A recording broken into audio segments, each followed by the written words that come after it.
Hello dear students, हम diploma of early childhood care and education के students के लिए निर्माण कैंपस इन सुनाम ने आपके लिए सारे कोर्सेज की क्लासेस को अरेंज करवाया है।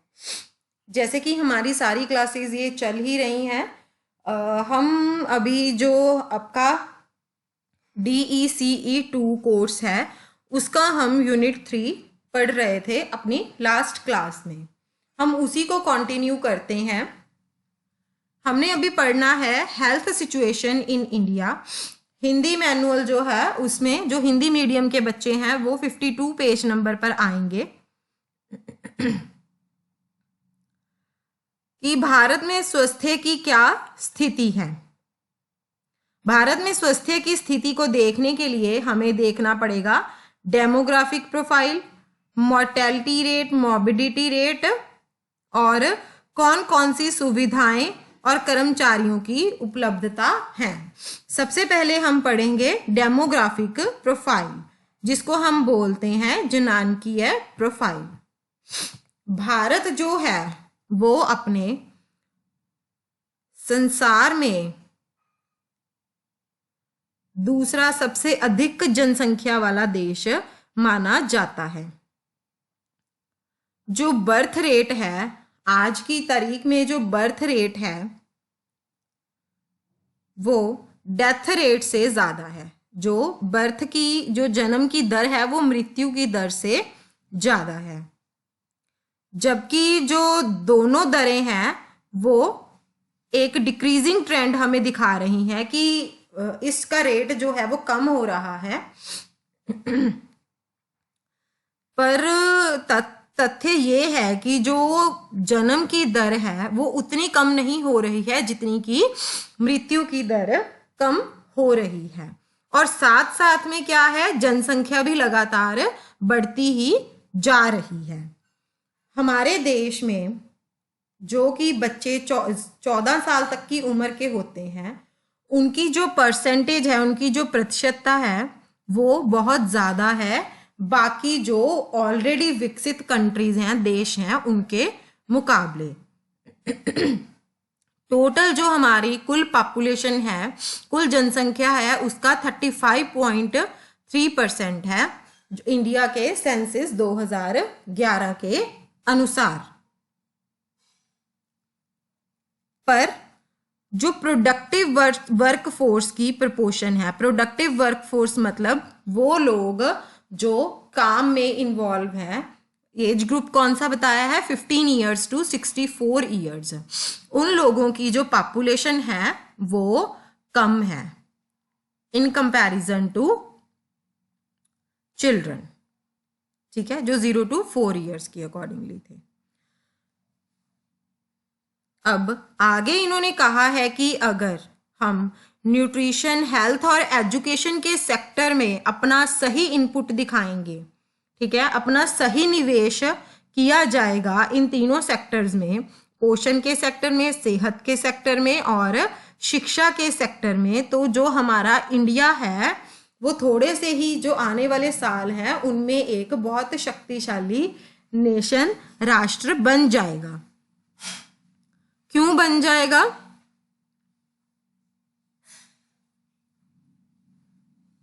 क्योंकि कुछ जानकीय ब्यौरे आगे जो आपकी तालिका में दिए हुए हैं टेबल 3.1 में, वो भी हम देखेंगे।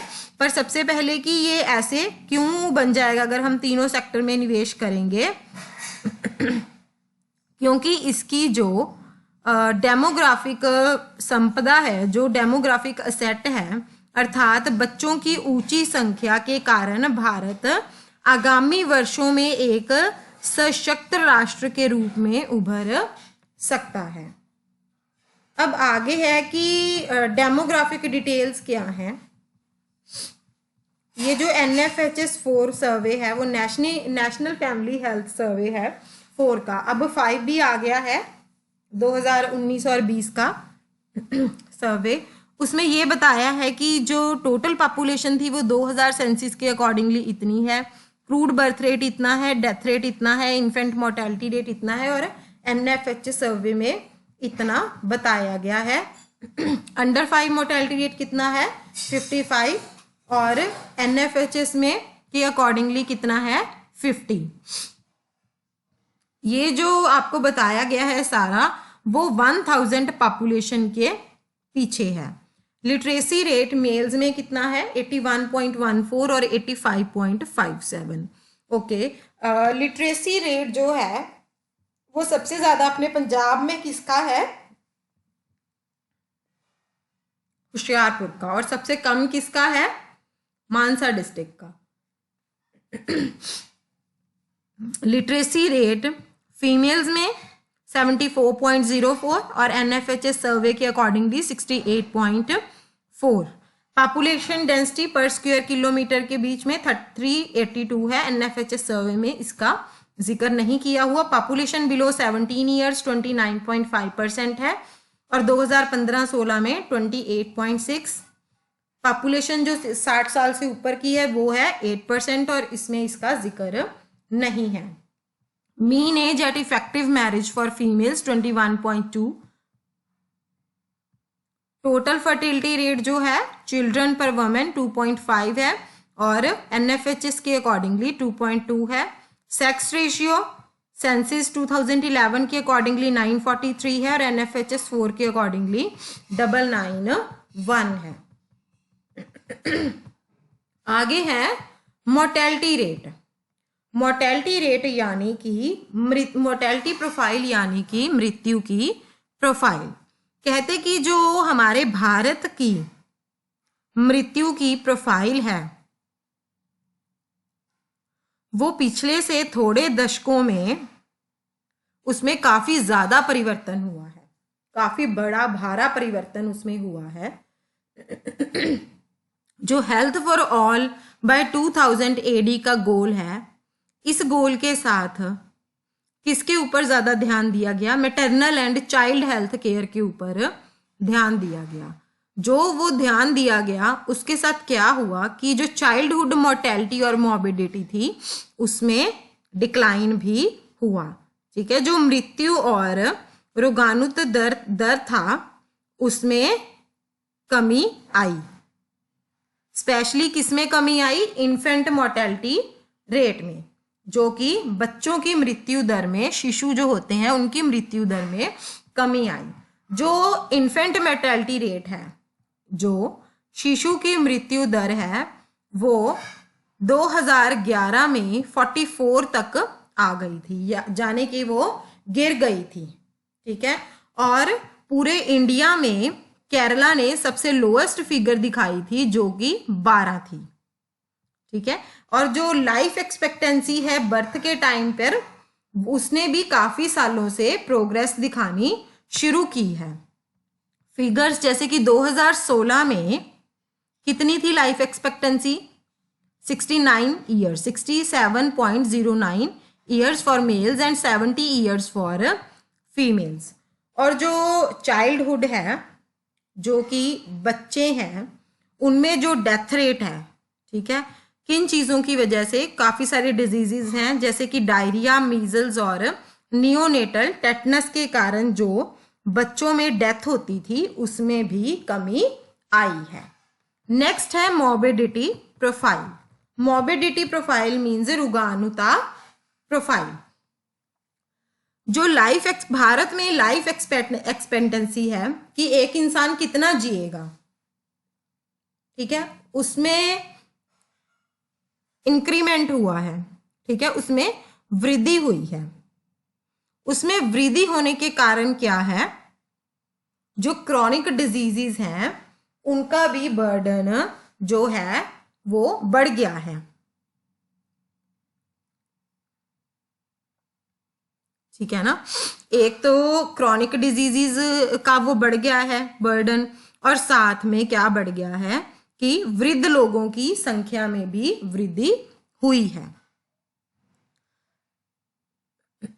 हालांकि कहते बहुत सारे कम्युनिकेबल डिजीजेस हैं जैसे कि स्मॉल पॉक्स और पोलियो माइलाइटिस। चेचक और पोलियो जैसे ये जो कम्युनिकेबल डिजीजेज हैं, जो कि संचरणीय रोग हैं,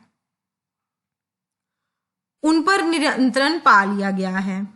पर जो जैसे tuberculosis, HIV, AIDS, diarrhoea, malaria या और कोई वेक्टर बॉर्न डिजीजेज हैं, उनकी पॉपुलेशन में बर्डन और बढ़ता जा रहा है। ठीक है ना। ये जो सारे मैंने आपको रोग बताए हैं, उनमें जनसंख्या में कुल रोग के बोझ को वो निरंतर बढ़ा रहे हैं। अब इसके साथ साथ क्या है नेक्स्ट, की कुल मृत्यु में से आधी से ज्यादा मौतों के लिए, ठीक है ना, आधी से ज्यादा मौतों के लिए जो क्रॉनिक और नॉन कम्युनिकेबल डिजीजेज हैं, जो क्रॉनिक है यानी कि चिरकालिक या असंक्रामक रोग, नॉन कम्युनिकेबल जो कि हाथ लगाने से या एक लोगों से दूसरे लोगों तक नहीं फैलते हैं। जैसे कोविड है वो कम्युनिकेबल डिजीज हो गया, क्योंकि जब हम खांसी करते हैं तो एक से दूसरे को फैल जाता है, बट डायबिटीज जो है वो ऐसे नहीं फैलता है। जनसंख्या में वृद्धियों की संख्या में वृद्धि तथा जीवन शैली में परिवर्तनों के कारण मधुमेह, हृदय धमनी रोग, कैंसर, पक्षाघात और चिरकालिक फेफड़ों के रोग प्रमुख जन स्वास्थ्य समस्याओं के रूप में उभरे हैं। नेक्स्ट है health care facilities and personnel, स्वास्थ्य देखभाल सुविधाएं और कमरे का। There was a virtual absence of basic health services for a large section of people in India at the time of independence in 1947. कहते कि 1947 में स्वतंत्रता के समय में भारत में बहुत सारे लोग जो थे, उनके लिए जो एक मूल सेहत की सेवाएं होती हैं वो उपलब्ध नहीं थी। बट आफ्टर द भोर committee recommendations, the primary health centre, जो भोर कमेटी की रिकमेंडेशन करने के बाद, यानी कि भोर कमेटी की सिफारिश करने के बाद 1952 से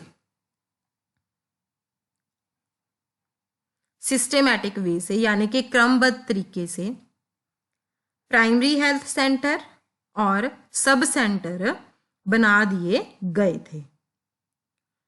Following the acceptance of the goal Health for All by 2000 AD in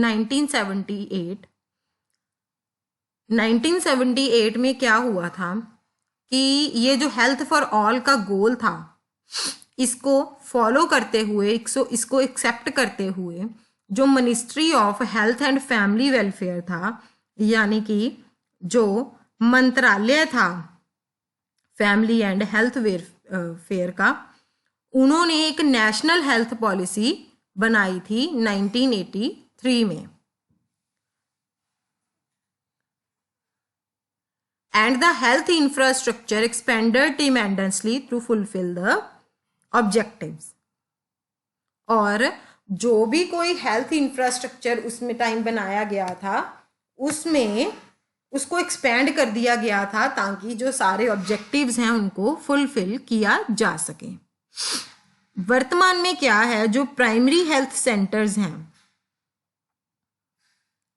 it forms the nucleus of health services in the rural India. आजकल क्या है, वर्तमान में जो रूरल इंडिया है, जो कि पिछड़ा हुआ भारत है, उसमें जो हेल्थ सर्विसेज हैं उनका केंद्र बिंदु प्राथमिक स्वास्थ्य केंद्र है।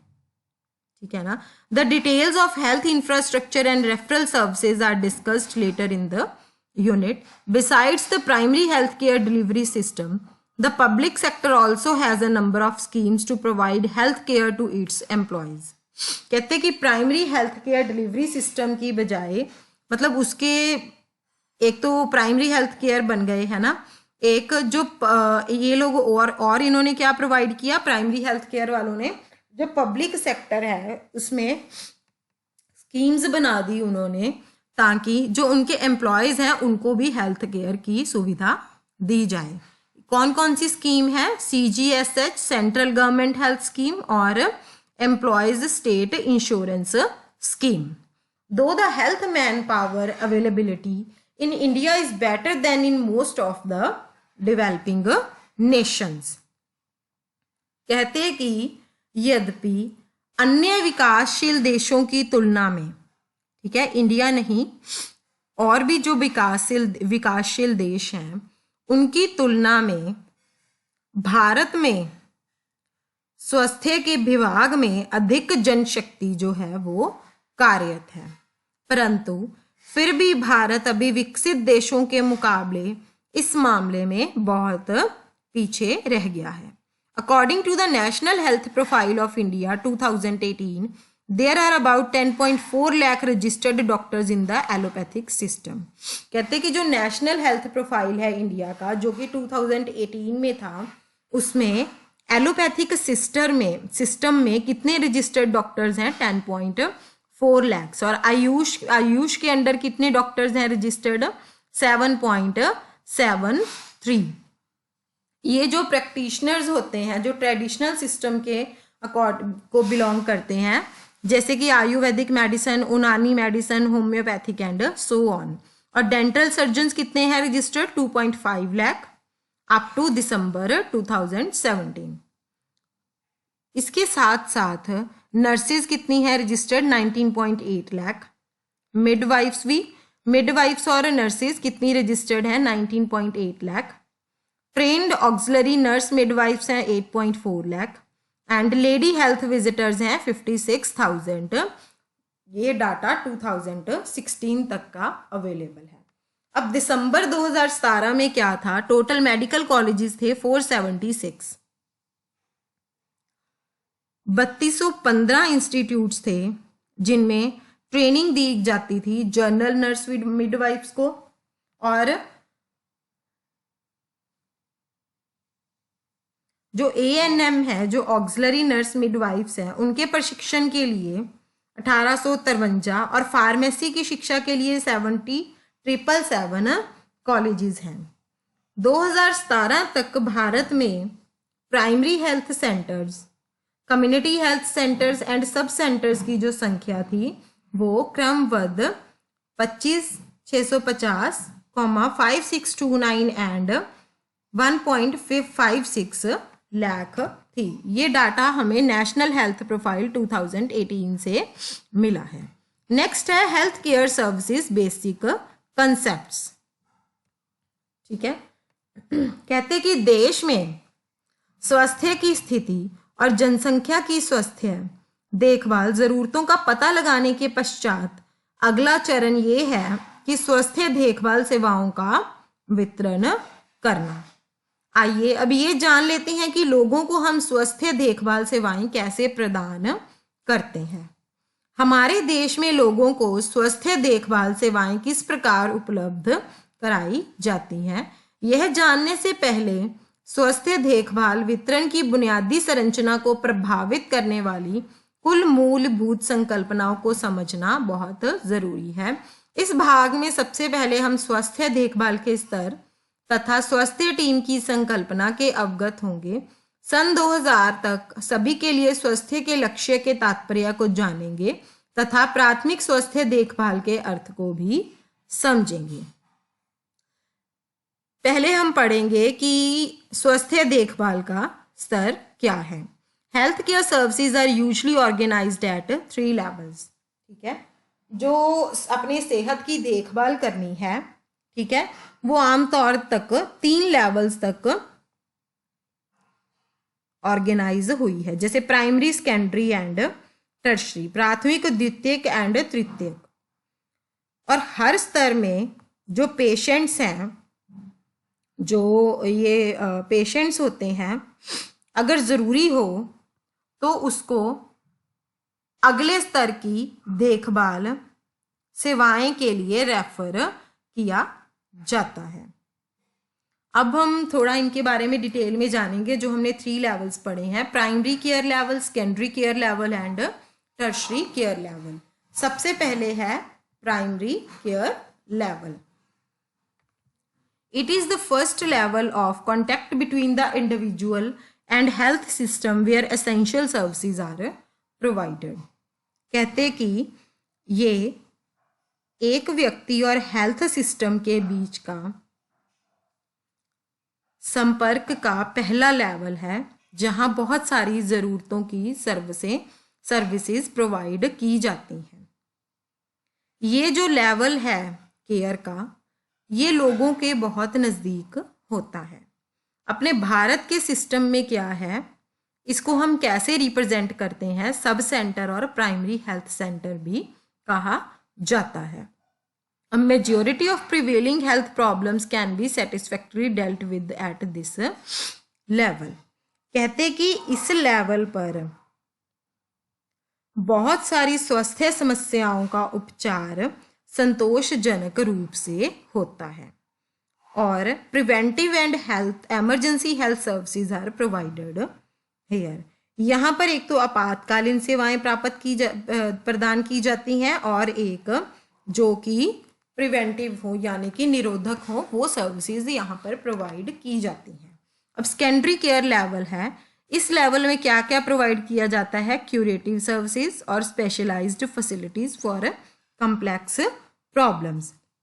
इस स्तर पर एक तो ज़्यादा जो कॉम्प्लेक्स रोग होते हैं, जो बहुत ज़्यादा अधिक जटिल रोग होते हैं, उनके लिए क्यूरेटिव सर्विसेज यानी कि रोग निवारक सेवाएं और सुविधाएं, स्पेशल सुविधाएं प्रदान की जाती हैं।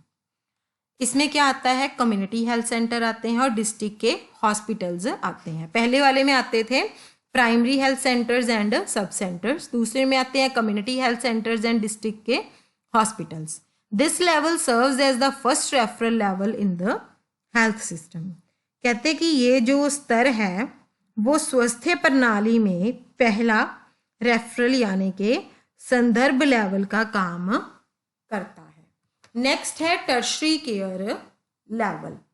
टर्शरी केयर लेवल में क्या आएगा, जो तीसरा केयर देखभाल का स्तर है, इसमें कौन कौन सी जो सुविधाएं हैं वो दी जाती हैं। पहले super specialised health service. Super specialised मतलब जो बहुत ही ज़्यादा स्पेशल सर्विस हो वो दी जाती है, और वो कौन देता है, रीजनल या सेंटर लेवल के इंस्टीट्यूशंस देते हैं। ये जो सेंटर्स होते हैं ये और भी क्या प्रोवाइड करते हैं, ये एक स्पेशल स्टाफ को स्किल्स देते हैं, जैसे कि प्लानिंग स्किल्स, मैनेज करने की स्किल्स और टीचिंग स्किल्स प्रोवाइड करते हैं। इस कैटेगरी के अंडर क्या क्या आता है, मेडिकल कॉलेजेस आते हैं या ऑल इंडिया इंस्टीट्यूशंस इसके अंडर आते हैं। ये जो टर्शरी केयर लेवल है ये क्या करता है, ये जो प्राथमिक स्तर पर की जाने वाली कार्यवाहियां होती हैं उनको समर्थन देता है, यानी कि सपोर्ट करता है, और उनको कॉम्प्लीमेंट करता है या उनको पूरक करता है। नेक्स्ट है health team concept. Health team का क्या कंसेप्ट है, it is recognised that physician is overworked today and a substantial amount of his work can be done by the auxiliaries given suitable training. कहते कि आजकल के time पर क्या है, जो फिजिशियंस होते हैं, ठीक है, उन पर काम का भार बहुत ज़्यादा है, ठीक है, और यह भी देखा गया है कि जो भी उनका काम है उसके थोड़ी सी जो अमाउंट है काम की, ठीक है, वो ऑक्सिलरीज भी कर लेते हैं जब उनको एक अच्छी ट्रेनिंग दी गई हो। ऑक्सिलरी वर्कर अब क्या होता है, ऑक्सिलरी वर्कर हम उसको बोलते हैं, is defined as one who has less than full professional qualifications in a particular field and is supervised by the professional worker। वो व्यक्ति होता है जिसके पास किसी भी क्षेत्र विशेष में यानी कि किसी भी स्पेशलाइज्ड फील्ड में की संपूर्ण व्यावसायिक योग्यता से कम योग्यता होती है तथा वह प्रोफेशनल वर्कर के देखरेख में काम करता है। The practice of modern medicine has become a joint effort of many groups of workers, even both medical and non-medical. जो आधुनिक चिकित्सा है, आधुनिक चिकित्सा पद्धति के में चिकित्सीय व गैर चिकित्सीय वर्ग के कई कार्यकर्ता जैसे कि डॉक्टर, नर्स, सामाजिक कार्यकर्ता, स्वास्थ्य सहायक, गांव स्वास्थ्य गाइड, प्रशिक्षित दवाइयाँ, जिन्हें कुशल जन्म परिचारक भी कहते हैं, SBA, स्किल्ड बर्थ अटेंडेंट आदि मिलकर सारे काम करते हैं. So the health personnel have to work as a team to deliver the goods. कहते इसीलिए एक हेल्थ सर्विसेज को प्रोवाइड करने के लिए जो हेल्थ के कर्मचारी होते हैं उनको मिलकर अर्थात एक टीम के रूप में उनको काम करना पड़ता है. अब हेल्थ टीम को हम कैसे डिफाइन करेंगे? जो हेल्थ टीम है that is defined as a group of person who share a common health goal and common objectives determined by the community needs and toward the achievement of which each member of the team contributes in accordance with his or her competence and skills and respecting the function of others. ऐसे व्यक्तियों का समूह होता है जिसमें हर एक member उस community की आवश्यकताओं के अनुसार निर्धारित किए गए समान स्वास्थ्य लक्ष्य व समान उद्देश्यों की प्राप्ति के लिए अपनी अपनी क्षमता और कौशल के अनुसार अपना अपना योगदान देता है, वह दूसरे के कार्यों का सम्मान करता है. अब नेक्स्ट है हेल्थ फॉर ऑल, सभी के लिए स्वास्थ्य. The World Health Assembly held in Alma Ata in May 1977 house number लिख. हाँ जी, मैं हाउस नंबर नाल लिख दूंगी, एक और सोसाइटी दी भेज दूंगी लोकेशन. पापा वाले नंबर पे भेज. ठीक है जी. ठीक है.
Decided that the main social goal of governments and WHO in the coming years should be the attainment by all the people of the world by the year 2080 of a level of health that will permit them to lead a socially and economically productive life.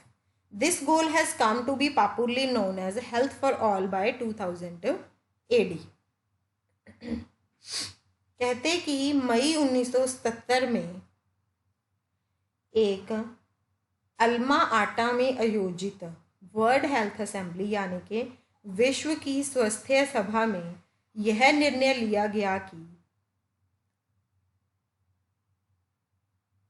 जो आने वाले साल हैं उनमें सरकारी और world health organisation विश्व स्वास्थ्य संगठन का मेन जो सामाजिक गोल है, जो सामाजिक लक्ष्य वो क्या होना चाहिए, वो ये होना चाहिए attainment by all the people of the world by the year कि सन 2000 तक संसार के सभी लोग स्वास्थ्य के उस लेवल को प्राप्त कर लें या उस लेवल तक पहुंच जाएं जिसमें वे सामाजिक व आर्थिक रूप से उत्पादक जीवन यापन कर सकते हैं। इस लक्ष्य को सन 2000 तक सभी के लिए स्वास्थ्य के नाम से जाना जाता था, यानी कि health for all by 2000 AD के नाम से जाना जाता था। The government of India become a signatory to the HFA declaration in 1978। सन 1978 में भारत सरकार ने भी इस घोषणा, जो कि हेल्थ फॉर ऑल है, पर हस्ताक्षर किए और सन 2000 तक सबके लिए स्वास्थ्य का जो मुख्य सिद्धांत था वो क्या था? स्वास्थ्य में समानता, यानी कि equality in health. This is not only in terms of accessibility of health care services. कहते कि यह समानता न केवल स्वास्थ्य देखभाल सेवाओं की उपलब्धता व पहुंच में होनी चाहिए, but is also a parallel approach to socio economic development, बल्कि सामाजिक आर्थिक विकास में भी होनी चाहिए। जो हेल्थ फॉर ऑल है उसमें रेवोल्यूशनरी कंसेप्ट और हिस्टोरिक मूवमेंट को माना गया है, एक क्रांतिकारी संकल्पना और ऐतिहासिक आंदोलन माना गया है। नेक्स्ट है प्राइमरी हेल्थ केयर, प्राथमिक स्वास्थ्य देखभाल।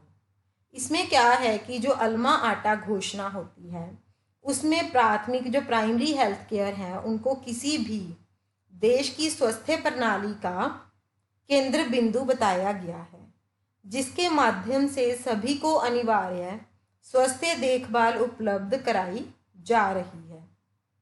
प्राथमिक स्वास्थ्य देखभाल अब क्या है?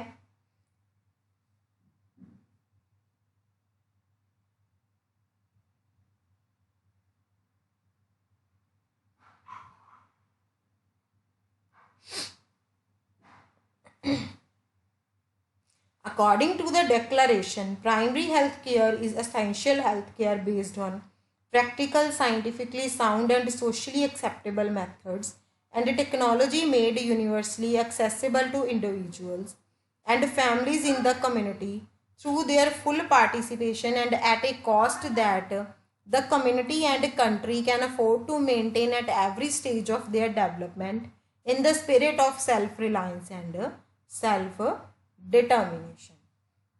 आत्म आटा घोषणा के अनुसार प्राथमिक स्वास्थ्य देखभाल से हमारा ये तात्पर्य है कि विकास की प्रत्येक अवस्था में व्यवहारिक, वैज्ञानिक रूप से सही तथा सामाजिक रूप से स्वीकार्य विधियों व प्रौद्योगिकी पर आधारित कम लागत वाली अनिवार्य मूलभूत स्वास्थ्य देखभाल समुदाय के प्रत्येक व्यक्ति व परिवारों को उनकी पूर्ण भागीदारी द्वारा इस तरह से स्वतंत्र सर्वत्र सुलभ कराई जाए कि आत्मनिर्भरता और आत्मनिर्णय की भावना को देश व समुदाय बनाए रखने में समर्थ हो। प्राथमिक स्वास्थ्य देखभाल के 4 मुख्य स्तंभ हैं: समुदाय की भागीदारी, अतः क्षेत्र समन्वय, उपयुक्त प्रौद्योगिकी तथा सभी व्यक्तियों के लिए स्वास्थ्य सेवाओं के वितरण में समानता। प्राथमिक स्वास्थ्य देखभाल आत्मनिर्भरता के सिद्धांत पर आधारित है। इस सिद्धांत को इस प्रकार भी व्यक्त किया जा सकता है कि लोगों का स्वास्थ्य उनके अपने हाथ में सौंपना। जो अल्मा आटा है उसकी घोषणा के अनुसार प्राथमिक स्वास्थ्य देखभाल के अंतर्गत सर्ववर्धक, रोकथाम, रोग निवारक, उपचारात्मक तथा पुनर्वास की सुविधाएं व सेवाएं प्रदान की जानी चाहिए और इस देखभाल के अंतर्गत कम से कम निम्नलिखित सेवाएं अवश्य होनी चाहिए। कौन कौन सी सेवाएं हैं कि जो हेल्थ प्रॉब्लम्स चल रही हैं उनके बारे में एजुकेशन देना और उनको बचाने और कंट्रोल करने के क्या क्या तरीके हैं। फूड सप्लाई की प्रमोशन के बारे में बताना और प्रॉपर न्यूट्रिशन के बारे में। सेफ वाटर की प्रॉपर सप्लाई करना और बेसिक सैनिटेशन की भी प्रॉपर सप्लाई करना। Maternal and child health care और फैमिली प्लानिंग की सर्विसेज भी समझाना। Immunisation against major infectious disease, preventive and prevention and control of endemic diseases, appropriate treatment of common diseases and injuries, and provision of essential drugs. पर्याप्त सुरक्षित पेयजल आपूर्ति और मूलभूत स्वच्छता, मातृक और बाल स्वास्थ्य देखभाल तथा परिवार नियोजन, प्रमुख संक्रामक रोगों के प्रति टीकाकरण, स्थानिक रोगों की रोकथाम और नियंत्रण, सामान्य बीमारी और चोटों का उचित उपचार तथा अनिवार्य दवाइयों की व्यवस्था को उपलब्ध करवाना। नेशनल हेल्थ पॉलिसी, राष्ट्रीय स्वास्थ्य नीति। The Ministry of Health and Family Welfare evolved a national health policy in 1982, keeping in view the national commitment for attaining the goal of health for all by 2000 AD. The policy was approved in 1983. Ministry of Health and Family Welfare ने एक policy को बनाया। कौन सी policy को तैयार किया? National health policy, राष्ट्रीय स्वास्थ्य नीति की पॉलिसी को उसने तैयार किया 1982 में। क्या बात को ध्यान में रखकर कि हेल्थ के वो गोल को अचीव करना है, हेल्थ फॉर ऑल के गोल को अचीव करना है 2000 सन तक। ठीक है। The policy was approved in 1983। 1983 में ये पॉलिसी को अप्रूव कर दिया गया था। जैसे जैसे साल बीतते गए देश का जो हेल्थ का सीन था, जो स्वास्थ्य का सीन था, वो बदलता गया और नए चैलेंजेस हमारे सामने, नई चुनौतियां हमारे सामने आती गई। यानी कि ये जो पॉलिसी बनाई थी, इस पॉलिसी के अंदर ही नए चैलेंजेस थे वो हमारे सामने आते गए। जैसे जैसे नए चैलेंजेस हमारे सामने आते गए, सरकार के सामने आते गए, तो सरकार ने क्या किया कि ये जो नेशनल हेल्थ पॉलिसी थी उसको 2002 में दोबारा लॉन्च किया, रिवाइज करके। उस टाइम उस पॉलिसी का क्या एम था? Achieve an acceptable standard of good health among the general population of the country and had set the goals to be achieved by year 2015। जो भी उन्होंने गोल्स बनाए कि उनको हमने 2015 साल तक अचीव करना है। अब इस पॉलिसी का क्या एम उन्होंने बनाया कि हमें एक अच्छी सेहत के जो स्टैंडर्ड्स होते हैं उसको अचीव करना है, जो एक्सेप्टेबल स्टैंडर्ड्स हैं उसको अचीव करना है देश की आम जनसंख्या के प्रति।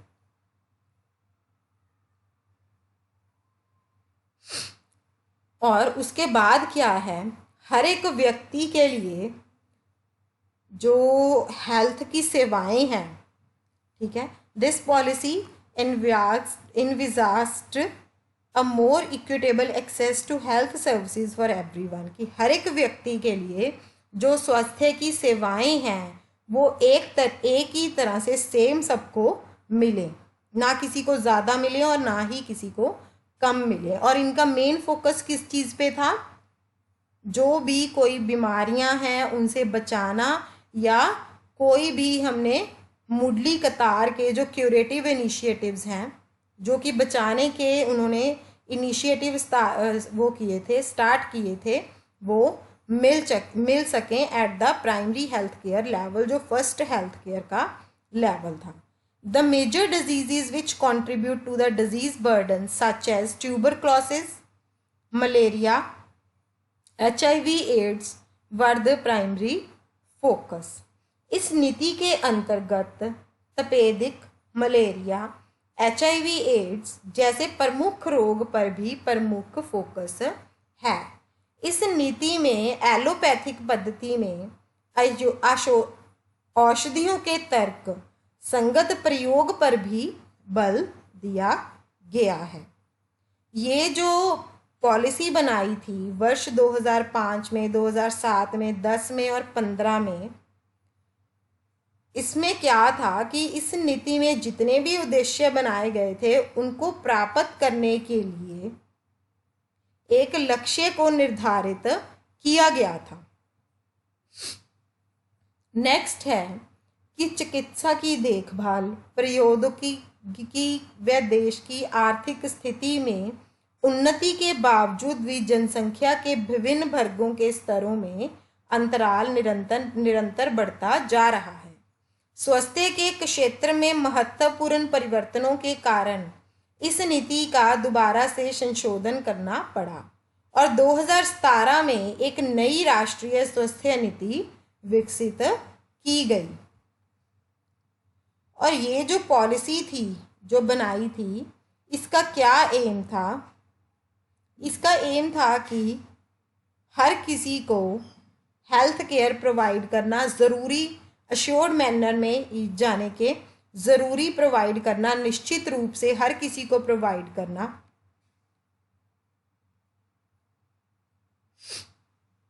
यह नीति निरंतर परिवर्तनशील थी। सामाजिक, आर्थिक, महामारी, विज्ञान संबंधी परिस्थितियों से उत्पन्न होने वाली वर्तमान और आगे उभरने वाली चुनौतियों को वो संबंधित करेगी। अब थोड़े से की हाइलाइट्स हैं।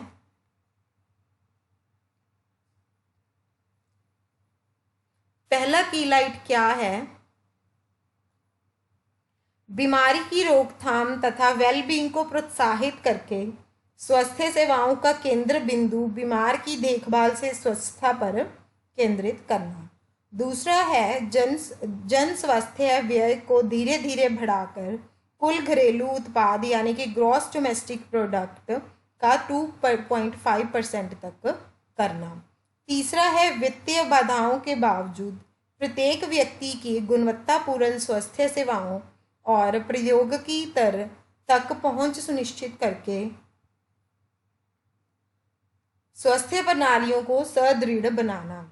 नीति में पहुंच को व्यापक करना, गुणवत्ता को बेहतर बनाना और लागतें कम करने का सुझाव भी है।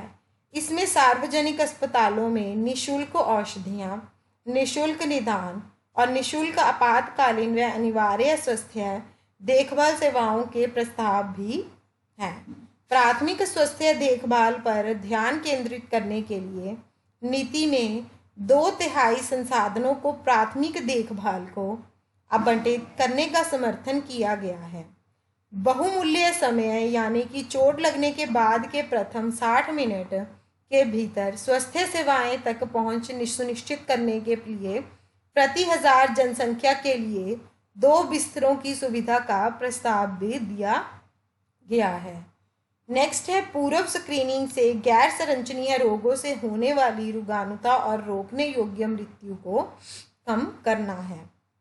इस नीति में नीति के उद्देश्यों के अनुरूप जीवन प्रत्याशा, मृत्यु और प्रचलित रोगों को कम करने से संबंधित गुणात्मक लक्ष्य भी सूचीबद्ध हैं। मुख्य लक्ष्य क्या है? 2025 तक जन्म के समय की जीवन प्रत्याशा को 67.5 से बढ़ाकर 70 करना। 2019 तक शिशु मृत्यु दर को कम करके 28 तक करना। 2025 तक 5 वर्ष की आयु से पहले होने वाली मृत्यु को कम करके 23 तक करना। आगे है health care delivery system in our country. हमारे देश में स्वास्थ्य देखभाल वितरण प्रणाली कौन सी है?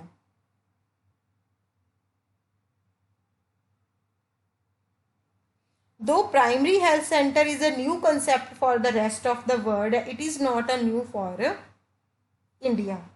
कहते कि जो प्राइमरी हेल्थ केयर का कंसेप्ट है वो सारे संसार के लिए एक नया कंसेप्ट है, except for India. The health infrastructure of India was visualized on the basis of this very concept in a modified form in the Bohr Committee report of 1946. 1946 में जो भोर कमेटी की रिपोर्ट बनी थी उसमें ये जो संकल्पना थी, ये जो कंसेप्ट था जो कि मॉडिफाइड फॉर्म में दिया गया था, उसको ही या उस कंसेप्ट के ऊपर बेसिस ही जो हेल्थ स्ट्रक्चर था इंडिया का वो विजुअलाइज किया गया था, जो कि बनाया गया था। हमारे देश की आधुनिक स्वास्थ्य देखभाल वितरण प्रणाली इस कमेटी की सिफारिशों पर ही आधारित है। Health care delivery system is different in rural and urban areas. The organised network of health services is well established in rural India and operational for some time. It is not so noticeable in the urban setup. जो शहर के और rural areas हैं उनमें स्वास्थ्य की देखभाल जो प्रणाली है ये बिल्कुल डिफरेंट होती है। जो रूरल इंडिया है उसमें ये जो हेल्थ की सेवाएं होती हैं उसका जो नेटवर्क है वो बिल्कुल व्यवस्थित होता है और सुसंगठित होता है और कार्य भी कर रहा है, परंतु शहरों में ये नेटवर्क इतना सुव्यवस्थित नहीं होता है। Rural health delivery system at the grassroots, every village or a population of 1,000 has one village health guide। कहते कि ग्रास रूट लेवल पर यानी कि आधारभूत के स्तर पर हर एक गांव में 1000 की जनसंख्या के पीछे एक हेल्थ का गाइड मिलता है गांव में, जो कि लोगों और हेल्थ सर्विसेज के बीच एक लिंक की तरह काम करता है। जो विलेज का जो गांव का हेल्थ गाइड होता है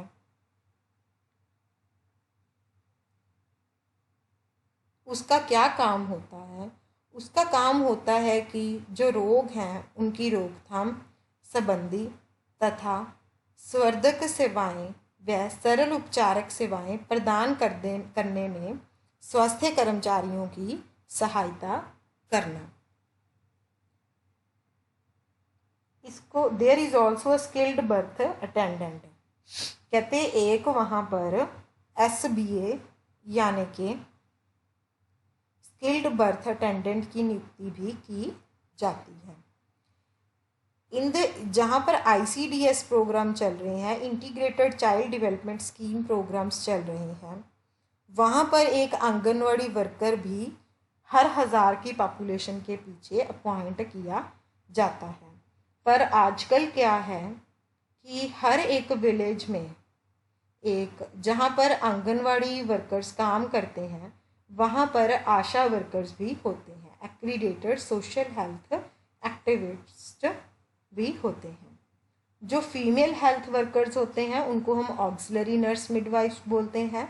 जो मेल वर्कर्स होते हैं उनको हम मल्टीपर्पज़ वर्कर्स भी बोलते हैं। नेक्स्ट है सब सेंटर्स। ठीक है, इसमें और क्या होता है? सब सेंटर यानी कि उप केंद्र भी होते हैं। जो हेल्थ केयर सिस्टम है और कम्युनिटी है इनके बीच में कांटेक्ट का फर्स्ट पॉइंट कौन सा होता है? सब सेंटर्स। और हर एक आम एरिया में हर 5000 पॉपुलेशन के पीछे एक सब सेंटर होता है। जैसे कि कोई ट्राइबल या हिली एरियाज़ हैं वहाँ पर हर 3000 की पॉपुलेशन के पीछे एक सब सेंटर होता है। अब सब सेंटर जो है वो क्या प्रोवाइड करता है? वो preventive and promotive services provide करता है और उसके साथ साथ क्यूरेटिव हेल्थ सर्विसेज भी प्रोवाइड करता है। जो हेल्थ का सब सेंटर है उसमें एक मेल वर्कर होता है और एक फीमेल वर्कर होता है। ये सारे ग्रास रूट लेवल के वर्कर होते हैं जो कि हेल्थ सर्विस इंफ्रास्ट्रक्चर की रीढ़ की हड्डी होते हैं।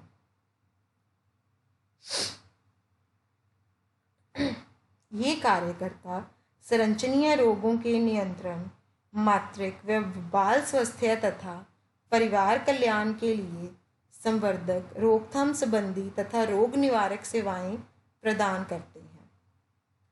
प्राइमरी हेल्थ सेंटर यानी कि प्राथमिक स्वास्थ्य केंद्र क्या होता है?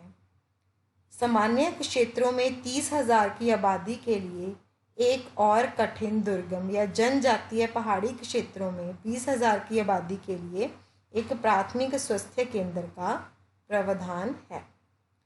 प्राइमरी हेल्थ सेंटर द्वारा ओपीडी 24 घंटे, एमरजेंसी सर्विसेज, रेफरल सर्विसेज, अतरंग रोगी सेवाएं यानी कि 6 बिस्तर, वितरण सेवाएं, मूलभूत प्रयोगशाला जांच सेवाएं, ऑपरेशन थिएटर तथा राष्ट्रीय स्वास्थ्य कार्यक्रमों से जुड़ी सेवाएं भी प्रदान की जाती हैं। कुछ जो प्राइमरी हेल्थ सेंटर होते हैं उनमें 7 दिन 24 घंटे सेवाएं उपलब्ध होती हैं। प्राइमरी हेल्थ सेंटर 6 उपकेंद्रों को सहायता प्रदान करने के साथ साथ कम्युनिटी हेल्थ सेंटर तथा अन्य जिलों या उप जिला स्तरीय सार्वजनिक अस्पतालों को भी मामले रेफर करता है। एक प्राथमिक स्वास्थ्य केंद्र में औसत 2 या 3 फिजिशियंस होते हैं। ठीक है, उन फिजिशियंस को हम क्या बोलते हैं? Medical officers. उसमें एक लेडी मेडिकल ऑफिसर होती है और एक ओवरऑल मेडिकल ऑफिसर होता है जिसके पास सारा चार्ज होता है। जो एक मेडिकल ऑफिसर होता है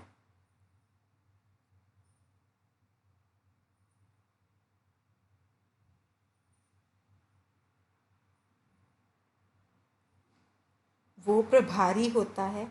अगर संभव हो तो देशी चिकित्सा पद्धति की डिग्री प्राप्त कर एक चिकित्सा अधिकारी भी होता है।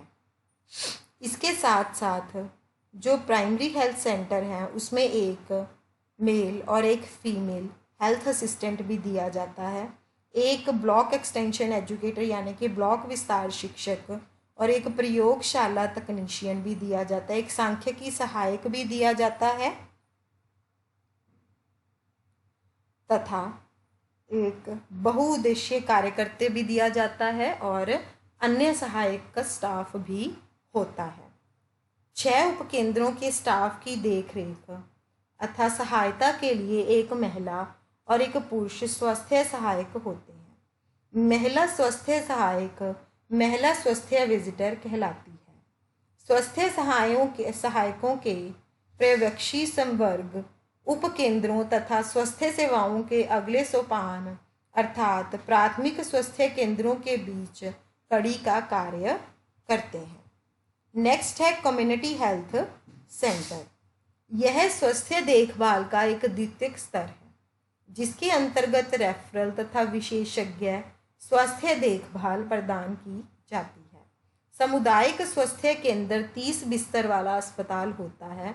सामान्य क्षेत्रों में 1,20,000 की जनसंख्या की आवश्यकता की पूर्ति के लिए और दुर्गम जनजातीय या पहाड़ी क्षेत्रों में 80,000 जनसंख्या की जरूरतों की पूर्ति के लिए एक कम्युनिटी हेल्थ सेंटर का प्रावधान है।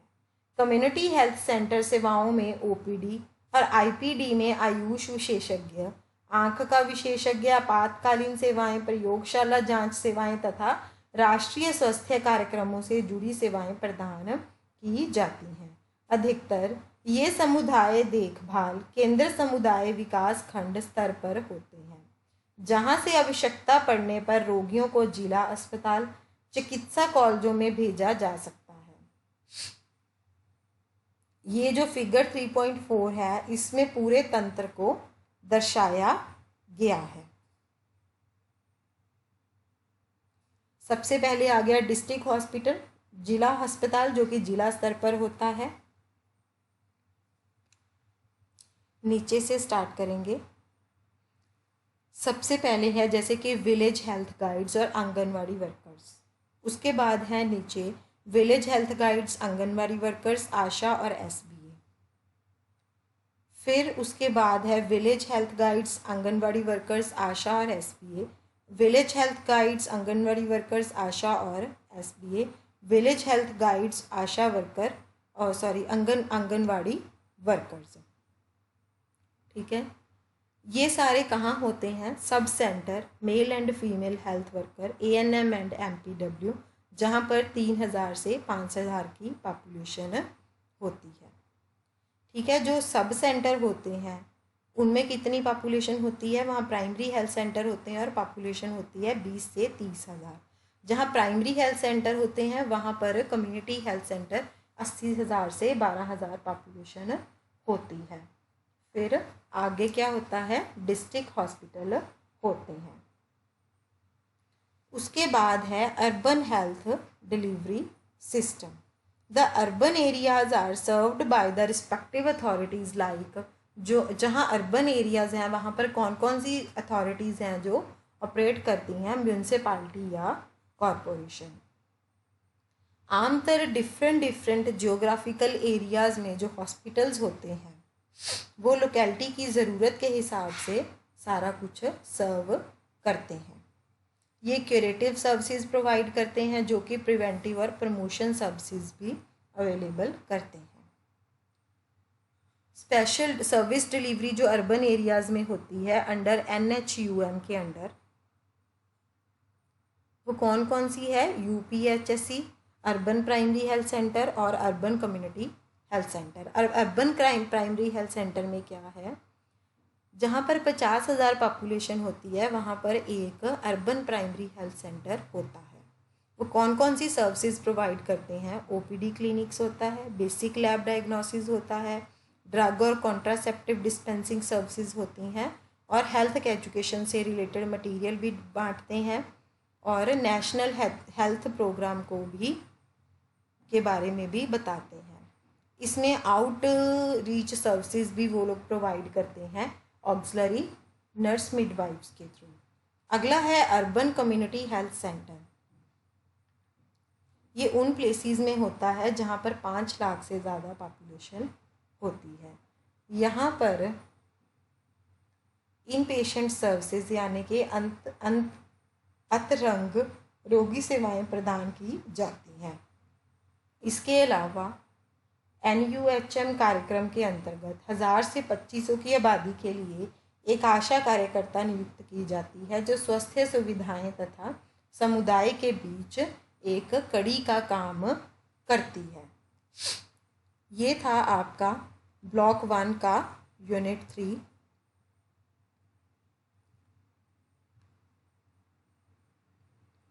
Indicators of health. अब हम इसके बाद पढ़ेंगे आपका block 2।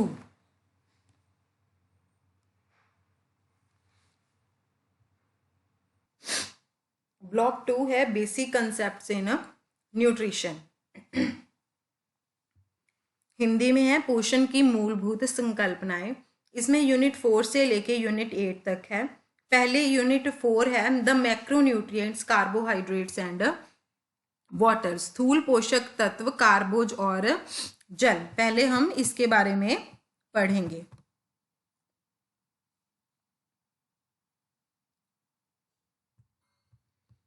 The macronutrients carbohydrates and water. सबसे पहले इसमें आएगी introduction, digestion, absorption and utilisation of foods. Carbohydrates कौन कौन से होते हैं आगे हम पढ़ेंगे उसमें वाटर। सबसे हम पहले पढ़ते हैं digestion, absorption and utilisation of food. ये क्या होती है? शरीर में भोजन का पाचन, अवशोषण तथा उपयोग संक्षिप्त वर्णन पढ़ेंगे हम इनका एक ओवरव्यू।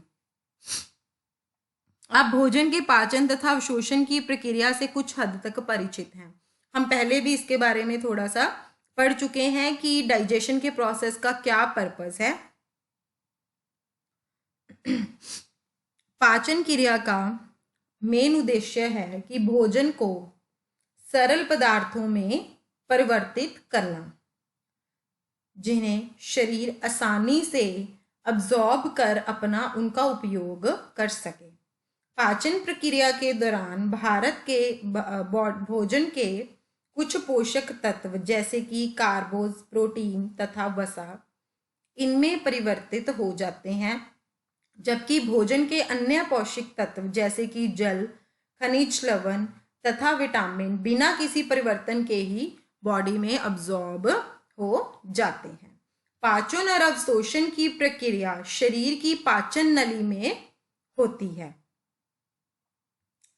ये जो 4.1 ये जो पिक्चर दी हुई है, इसको अगर आप ध्यान से देखेंगे तो इसमें पाचन तंत्र में सम्मिलित शरीर के विभिन्न हिस्सों को ये दर्शाता है। जैसे पहले माउथ में, ये ओसियोफेगस में हमने कहा था ना, ओसियोफेगस से होता हुआ ये स्टमक में चला जाता है, फिर स्टमक से ये इंटेस्टाइन में आ जाता है और फिर उसके बाद वो डिस्पोज ऑफ हो जाता है।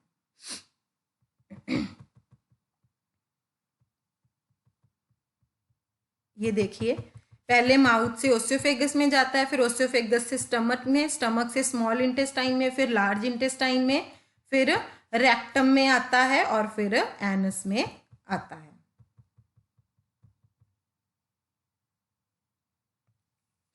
अब ये कहते हैं कि जो लीवर और पैनक्रियाज हैं वो डाइजेस्टिव सिस्टम के पार्ट नहीं है, ठीक है ना। जो लीवर और पैनक्रियाज हैं वो डाइजेस्टिव सिस्टम के पार्ट नहीं है, परंतु वो थोड़े से जो डाइजेस्टिव जूसेस होते हैं, ठीक है, उनको स्रावित यानी कि सिक्रीट करते हैं, जो कि हमारे शरीर में भोजन की डाइजेशन और अब्सॉर्प्शन में मदद करते हैं। The whole process of digestion is accomplished in the time of food remains in the digestive system. जो पाचन की संपूर्ण प्रक्रिया है, पाचन तंत्र में भोजन के रहने के दौरान ही वो पूरी हो जाती है। मुंह में भोजन आते ही पाचन क्रिया शुरू हो जाती है। मुंह से भोजन पाचन तंत्र के अन्य भागों में जाता है। पाचन तंत्र के प्रत्येक भाग में, जैसे कि आहार नली, मलाशय और गुदादार को छोड़कर एक प्रकार का तरल रोस होता है जिसे पाचक रस कहते हैं। यह पाचक रस या तो पाचन तंत्र के उसी भाग से स्रावित होता है या फिर शरीर के अन्य भागों जैसे कि लीवर और पैनक्रियाज द्वारा स्रावित किया जाता है और फिर पाचन तंत्र के भागों तक ये पहुंच जाता है। इन पाचक रस्मों में कुछ रासायनिक पदार्थ होते हैं जिन्हें कि एंजाइम के नाम से जाना जाता है। ये जो एंजाइम होते हैं ये प्रोटीन होते हैं और रासायनिक क्रिया की गति को तेज करते हैं। इन एंजाइमों का विशेष गुण यह है कि ये इस क्रिया के दौरान स्वयं अपरिवर्तित रहते हैं। आगे है डाइजेशन ऑफ फूड, भोजन का पाचन।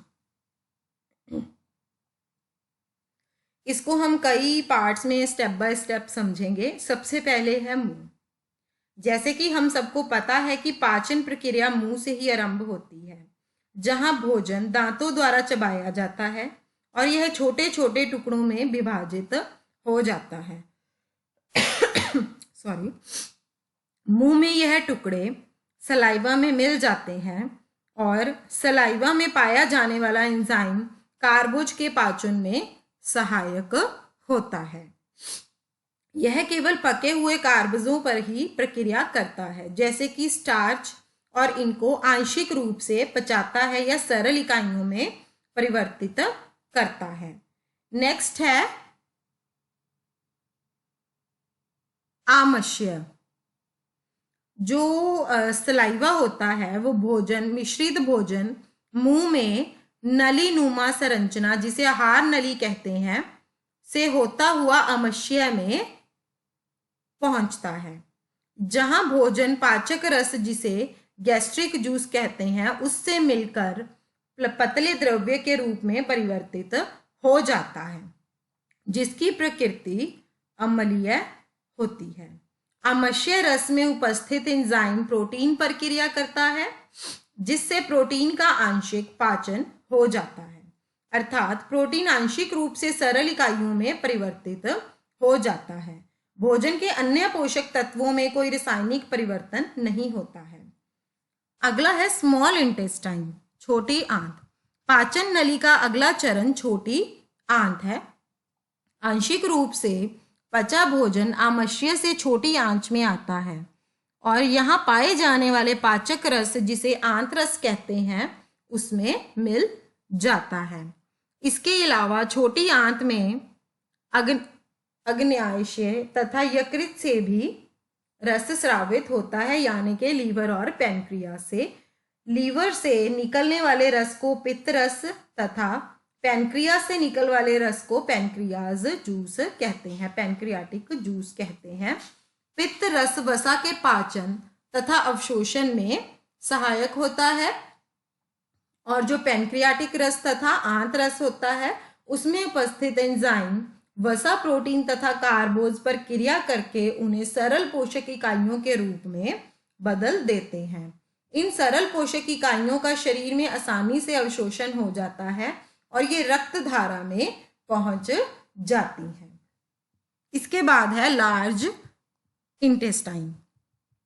छोटी आंत में अवशोषित ना होने वाले पदार्थ और जल बड़ी आंत में जाते हैं। जो स्मॉल इंटेस्टाइन में नहीं डाइजेस्ट हुए या अब्जॉर्ब नहीं हुए वो बड़ी आंत में चल जाते हैं, और साथ में पानी भी।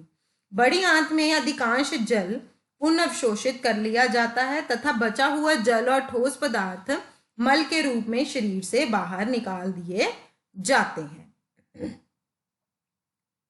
पाचन तंत्र में पाचन क्रिया के बाद कार्बोज, वसा तथा प्रोटीन सरल रूपों में परिवर्तित हो जाते हैं, जिन्हें शरीर अवशोषित कर सकता है। ये जो टेबल दिया हुआ है ये फूड के कॉन्स्टिट्यूट्स और कैसे डाइजेस्ट होता है बताया गया है। एंड प्रोडक्ट्स ऑफ डाइजेशन, सबसे पहले है ये न्यूट्रिएंट्स और डाइजेशन का क्या इफेक्ट है। न्यूट्रिएंट्स में सबसे पहले आता है कार्बोहाइड्रेट। इसमें क्या होता है, जो कार्बोहाइड्रेट है वो सिंपल शुगर्स में कन्वर्ट हो जाता है, जैसे कि ग्लूकोज, फ्रक्टोज एंड ग्लैक्टोज। जो प्रोटीन होता है वो अमाइनो एसिड में बदल जाता है डाइजेशन प्रोसेस के थ्रू। जो फैट्स हैं वो फैटी एसिड में बदल जाते हैं। और बाकी न्यूट्रिएंट्स जैसे सेलुलोज या फाइबर की और फॉर्म्स जो होती हैं उन पर कोई भी इफेक्ट नहीं होता है, ना ही वो टूटते हैं, और वो बॉडी से फिशेस के थ्रू सीधा बाहर निकल जाते हैं। इसके बाद है अब्जॉर्प्शन ऑफ फूड।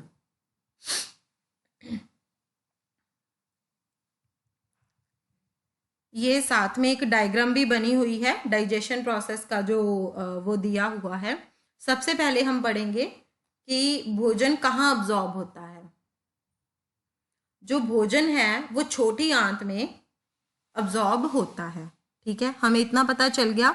जो डाइजेशन का एंड प्रोडक्ट होता है, जो और कोई न्यूट्रिएंट्स होते हैं जो कि स्मॉल इंटेस्टाइन में होते हैं, उनको बॉडी यूज कर लेती है जब वो अपनी ब्लड स्ट्रीम में एंटर करते हैं। इस डाइजेस्टेड फूड की जो मूवमेंट का प्रोसेस है या न्यूट्रिएंट्स की मूवमेंट का प्रोसेस है इंटेस्टाइनल वाल के साइडों पर टू द ब्लड स्ट्रीम, उसको हम बोलते हैं अब्जॉर्प्शन ऑफ फूड। छोटी आंत की दीवार अनेकों तहों या उंगली नामा संरचनाओं से बनी होती है।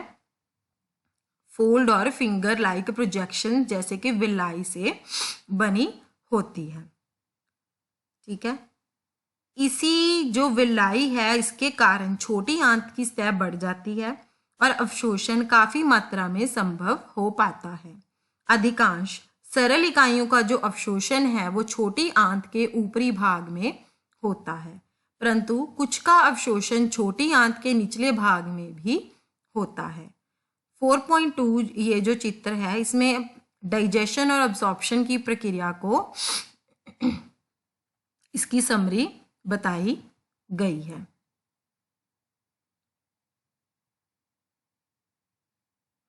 जैसे कि भोजन है वो मुंह में गया, मुंह में हमारे सलाइवा होता है और सलाइवा में जो एंजाइम होता है वो इस पर रिएक्ट करता है।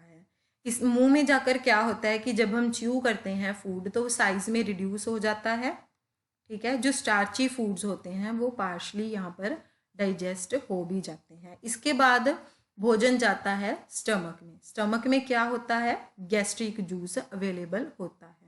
जब जो हमारा फूड है वो गैस्ट्रिक जूस से मिक्स होता है तो जो प्रोटीन्स होते हैं वो टूट जाते हैं। कौन तोड़ता है उनको, पेप्सिन एंजाइम उनको तोड़ता है।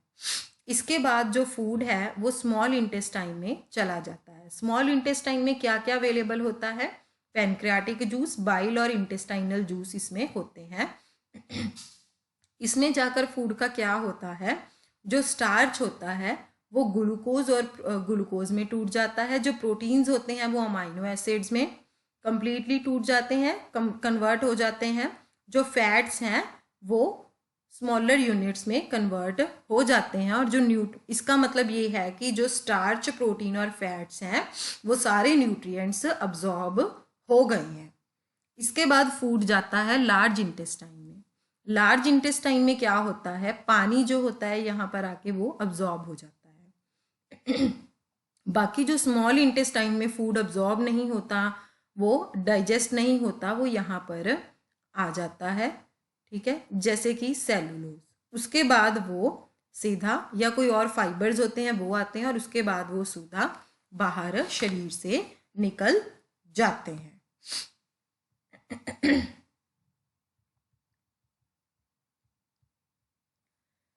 इसके बाद कहते कि जैसे हमें ये बात पता ही है कि पाचन के बाद, ठीक है, जो भी कोई एंड प्रोडक्ट होता है, ठीक है, वो रक्त में सीधा पहुंच जाता है। जो अपना ब्लड होता है वो जो न्यूट्रिएंट्स होते हैं उसको कैरी करके हमारे शरीर के हर सेल में उसको पहुंचा देता है। जब वो न्यूट्रिएंट्स हमारे सेल में पहुंच जाते हैं तो वहाँ जाकर वो अपना फंक्शन करना शुरू कर देते हैं। आगे है कि यूटिलाइजेशन ऑफ फूड, फूड कैसे यूटिलाइज करेंगे।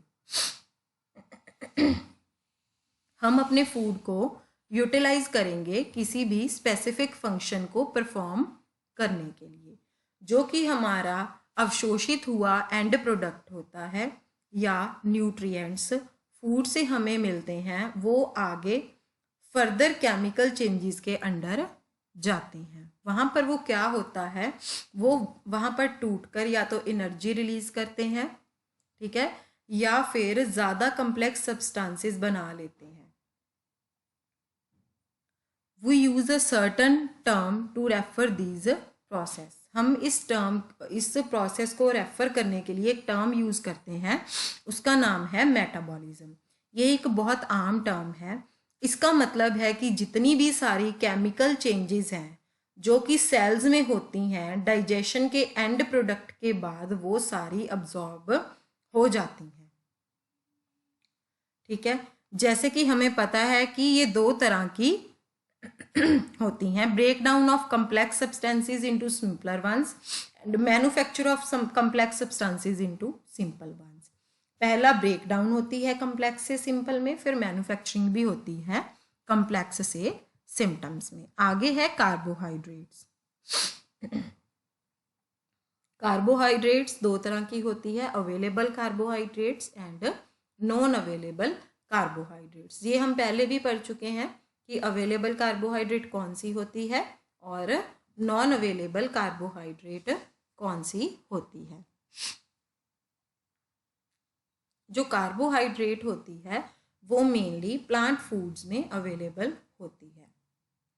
मेनली वो 3 टाइप के कंपाउंड्स ऐसे फूड्स में प्रेजेंट होती है, जैसे कि शुगर, स्टार्चेस और फाइबर।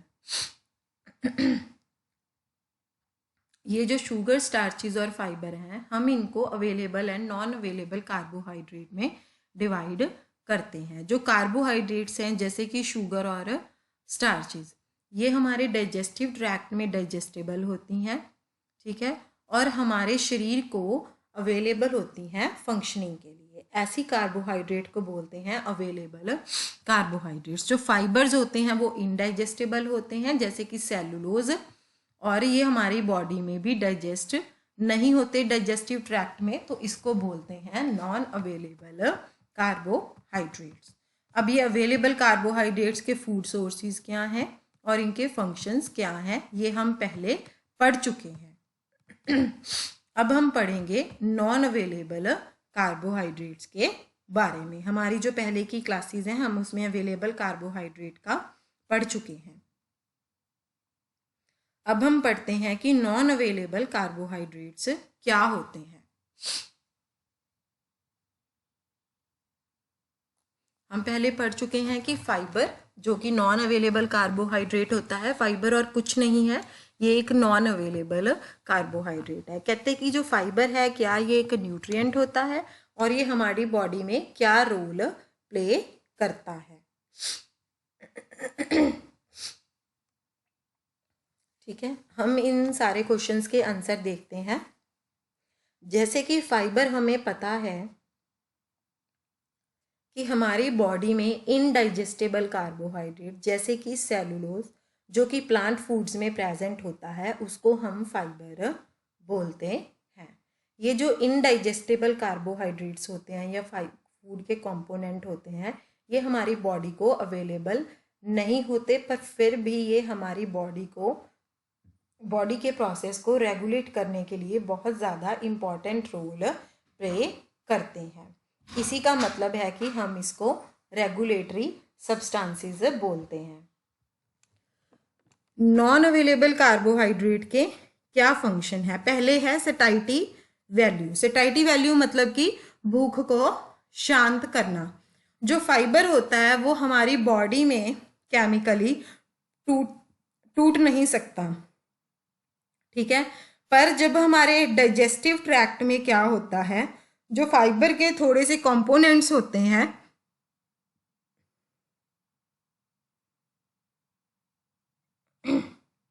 वो उनको पानी सोख लेता है। जब पानी उनको सोख लेता है तो वो फूल जाते हैं, ठीक है।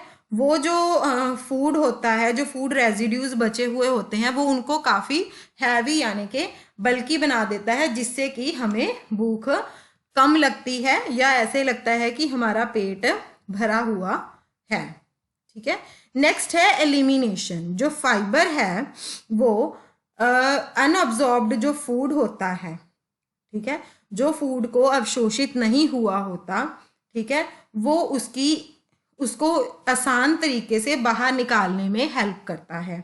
बाहर अब कैसे निकलते हैं वो या तो स्टूल्स के थ्रू हमारी बॉडी से बाहर निकल जाते हैं। जो फाइबर हमारी स्टूल में या हमारे फिशेस में प्रेजेंट होता है वो पानी को पकड़ लेता है, ठीक है, और हमारे स्टूल को सॉफ्ट बना देता है और इससे क्या होता है कि हमें हमारे बॉडी में से उसकी स्टूल की एलिमिनेशन थोड़ी इजी हो जाती है। इसीलिए हम बोलते हैं ना कि अगर किसी को टॉयलेट जो है वो थोड़ी हार्ड आ रही है, मान लो कि कब्जी हो गई है, तो हमें फाइबर अपनी डाइट में खाना चाहिए और पानी पीना चाहिए, ठीक है। फाइबर क्या करता है, वो हमारे स्टूल्स को सॉफ्ट कर देता है जब वो पानी के साथ मिलता है, तो इससे क्या होता है, जो कॉन्स्टिपेशन होती है वो उससे हमें रिलीफ मिलता है, ठीक है।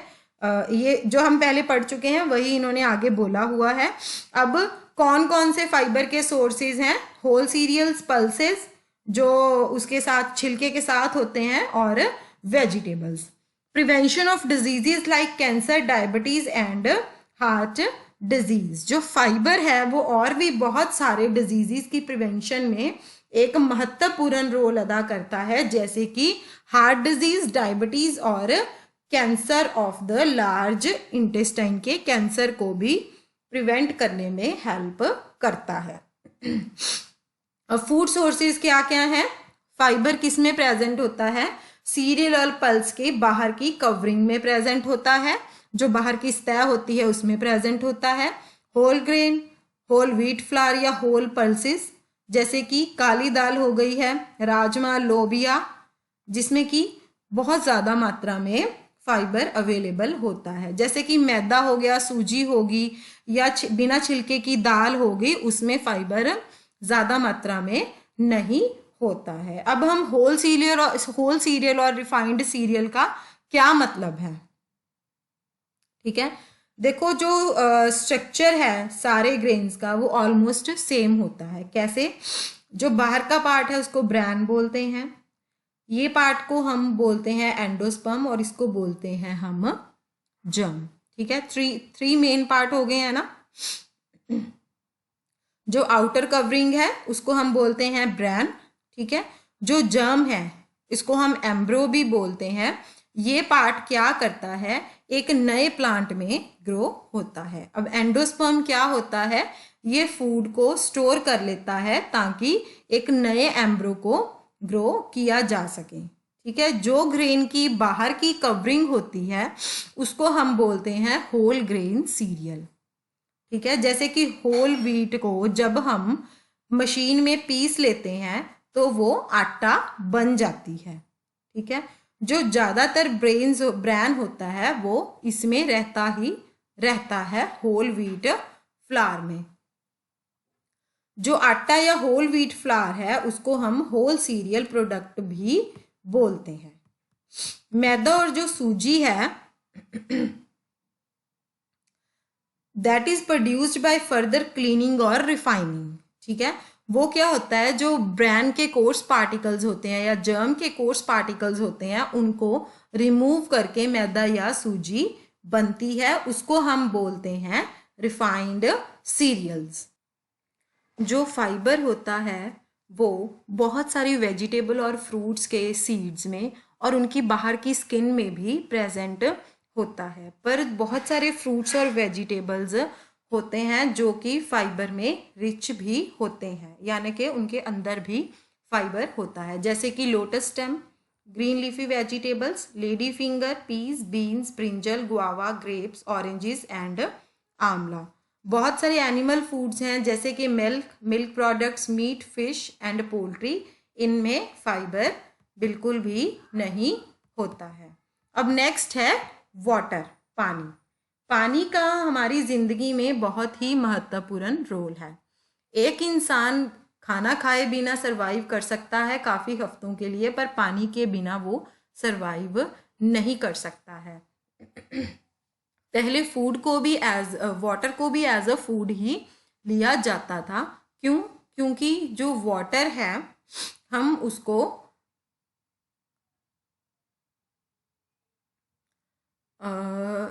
जो वाटर है वो इसीलिए उसको ऐसे कहा जाता था क्योंकि जल में जो सोडियम और पोटाशियम जैसे न्यूट्रिएंट्स होते हैं वो पोषक तत्व उसमें होते हैं।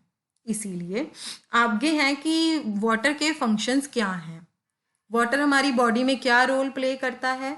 बहुत सारे जो वाटर के फंक्शंस हैं वो सेल्फ एविडेंट होते हैं। अब हमें आप ये सोचने की कोशिश करो, हम थोड़े से जो फंक्शंस हैं उसके बारे में बात करते हैं। पहला है water is the major component of our body. जो पानी है वो हमारे शरीर का एक सबसे इम्पॉर्टेंट कंपोनेंट है। हमारी बॉडी के टोटल वेट का 60% जो होता है वो पानी का होता है और इन्फेंट्स में 75% जो है वो पानी का हिस्सा होता है। It serves as the major and essential component of all cells and tissues throughout the amount of water present in different body tissue varies. यह सभी जो सेल होते हैं या कोशिकाएं होती हैं, ठीक है, उनका मुख्य और आवश्यक कंपोनेंट जो है वो यद्यपि विभिन्न शरीर ऊतकों में जल अलग अलग मात्रा में पाया जाता है। सेकंड फंक्शन है जो जल है वो हमारे शरीर के सारे बॉडी फ्लूइड्स का एक मीडियम होता है जिसमें कि खून, saliva, digestive juice, urine, faces, sweat और पर्सपिरेशन आते हैं। तीसरा है कि शरीर के तापमान को नियंत्रण रखने के लिए भी जल की बहुत मुख्य भूमिका होती है। सामान्य परिस्थितियों में जो शरीर का तापमान है वो 98.4 डिग्री फ़ारेनहाइट या 37 डिग्री सेंटीग्रेड होता है। आप जानते हैं कि जो कार्बोहाइड्रेट्स होते हैं या वसा या प्रोटीन, उनके जलने से शरीर में ऊर्जा पैदा होती है। जल इस ऊर्जा को सारे शरीर में पहुंचाने में मदद करता है। पसीने के रूप में जल की कुछ मात्रा शरीर में वाष्पित होती है। यह प्रक्रिया शरीर को ठंडा रखती है क्योंकि इवेपोरेशन में जल कुछ शारीरिक ऊर्जा का उपयोग करता है। इस प्रकार शरीर की अतिरिक्त गर्मी शरीर से निकल जाती है तथा शरीर का तापमान सामान्य बना रहता है। इसका अगला फंक्शन है कि जो पाचन के सभी उत्पाद हैं या पदार्थ पानी में घुल जाते हैं तथा रक्त के द्वारा शरीर के विभिन्न भागों में पहुंचाए जाते हैं। इसी तरह जल व्यर्थ पदार्थों को शरीर से निकालने में मदद करता है। जल में विभिन्न पदार्थ घुल जाते हैं। जल के इसी गुण के कारण जल शरीर की रासायनिक अभिक्रियाओं के लिए माध्यम भी है। पांचवा फंक्शन इसका है कि जो शरीर है, जो पानी है, वो हमारे शरीर के सेलों को नहलाता है और उनको गीला रखने में मदद करता है। अतः ये एक लुब्रिकेंट यानी कि चिकनाई की तरह काम करता है। ये जॉइंट्स के लिए भी चिकनाई की तरह काम करता है। जो हमारा सलाइवा थूक होता है उसमें जो पानी प्रेजेंट होता है, या हमारे बाकी के डाइजेस्टिव जूसेस हैं उसमें जो पानी प्रेजेंट होता है, वो क्या करता है, वो हमारे फूड को नीचे की तरफ लेके जाने में हेल्प करता है। जो पानी है वो किसी भी डाइजेस्टिव प्रोसेस में, किसी भी डाइजेशन में चेंज नहीं करता है, वो एज सच ही अब्जॉर्ब हो जाता है। जाने के जैसे कि स्टार्च है वो भी ब्रेक डाउन हो जाते हैं, प्रोटीन्स भी अमाइनो एसिड्स में कन्वर्ट होते हैं, पर जो पानी है वो एज सच ही अब्जॉर्ब हो जाता है। आगे है कि कौन कौन से सोर्सेज हैं। हमें पानी जो है वो लिक्विड की फॉर्म में मिलता है, ठीक है। हमें जो पानी है वो डेली पीना चाहिए, या तो एज सच कल्ला पानी पीना चाहिए या फिर बेवरेजेस की फॉर्म में लेना चाहिए, जैसे T, coffee, fruit juices and aerated beverages, ठीक है। ये भी बहुत इंपॉर्टेंट है कि जो पानी हम पी रहे हैं वो बिल्कुल सेफ हो और जर्म से फ्री हो, ताकि कोई वाटर बॉर्न डिजीजेज ना हो सकें, जैसे डायरिया, डाइसेंट्री एंड कोलरा। हमें बिल्कुल साफ पानी ही पीना बहुत ज़रूरी है। अब the intake of water in the form of solid foods, पहले लिक्विड की फॉर्म में ज़रूरी था, सॉलिड फूड्स की फॉर्म में भी पानी लेना बहुत ज़रूरी है। पानी बहुत सारे फूड स्टफ्स में प्रेजेंट होता है इनविजिबल फॉर्म में। जो फूड का वाटर कंटेंट होता है वो वेरी करता है, हर फूड में अलग अलग होता है, जैसे कि green leafy vegetable, pumpkin, apples, इसमें ज़्यादा मात्रा में पानी होता है। Water formed in the body from the metabolism of nutrients. हमारी बॉडी में जो काफ़ी अमाउंट में पानी होता है वो बहुत सारी केमिकल रिएक्शंस जो कि कार्बोहाइड्रेट्स की मेटाबॉलिज्म में इन्वॉल्व होती हैं, उसके थ्रू हमारी बॉडी में पानी बनता रहता है। जो रिएक्शंस फैट और प्रोटीन की मेटाबॉलिज्म में इन्वॉल्व होती हैं उसमें भी हमारी बॉडी में पानी बनता रहता है।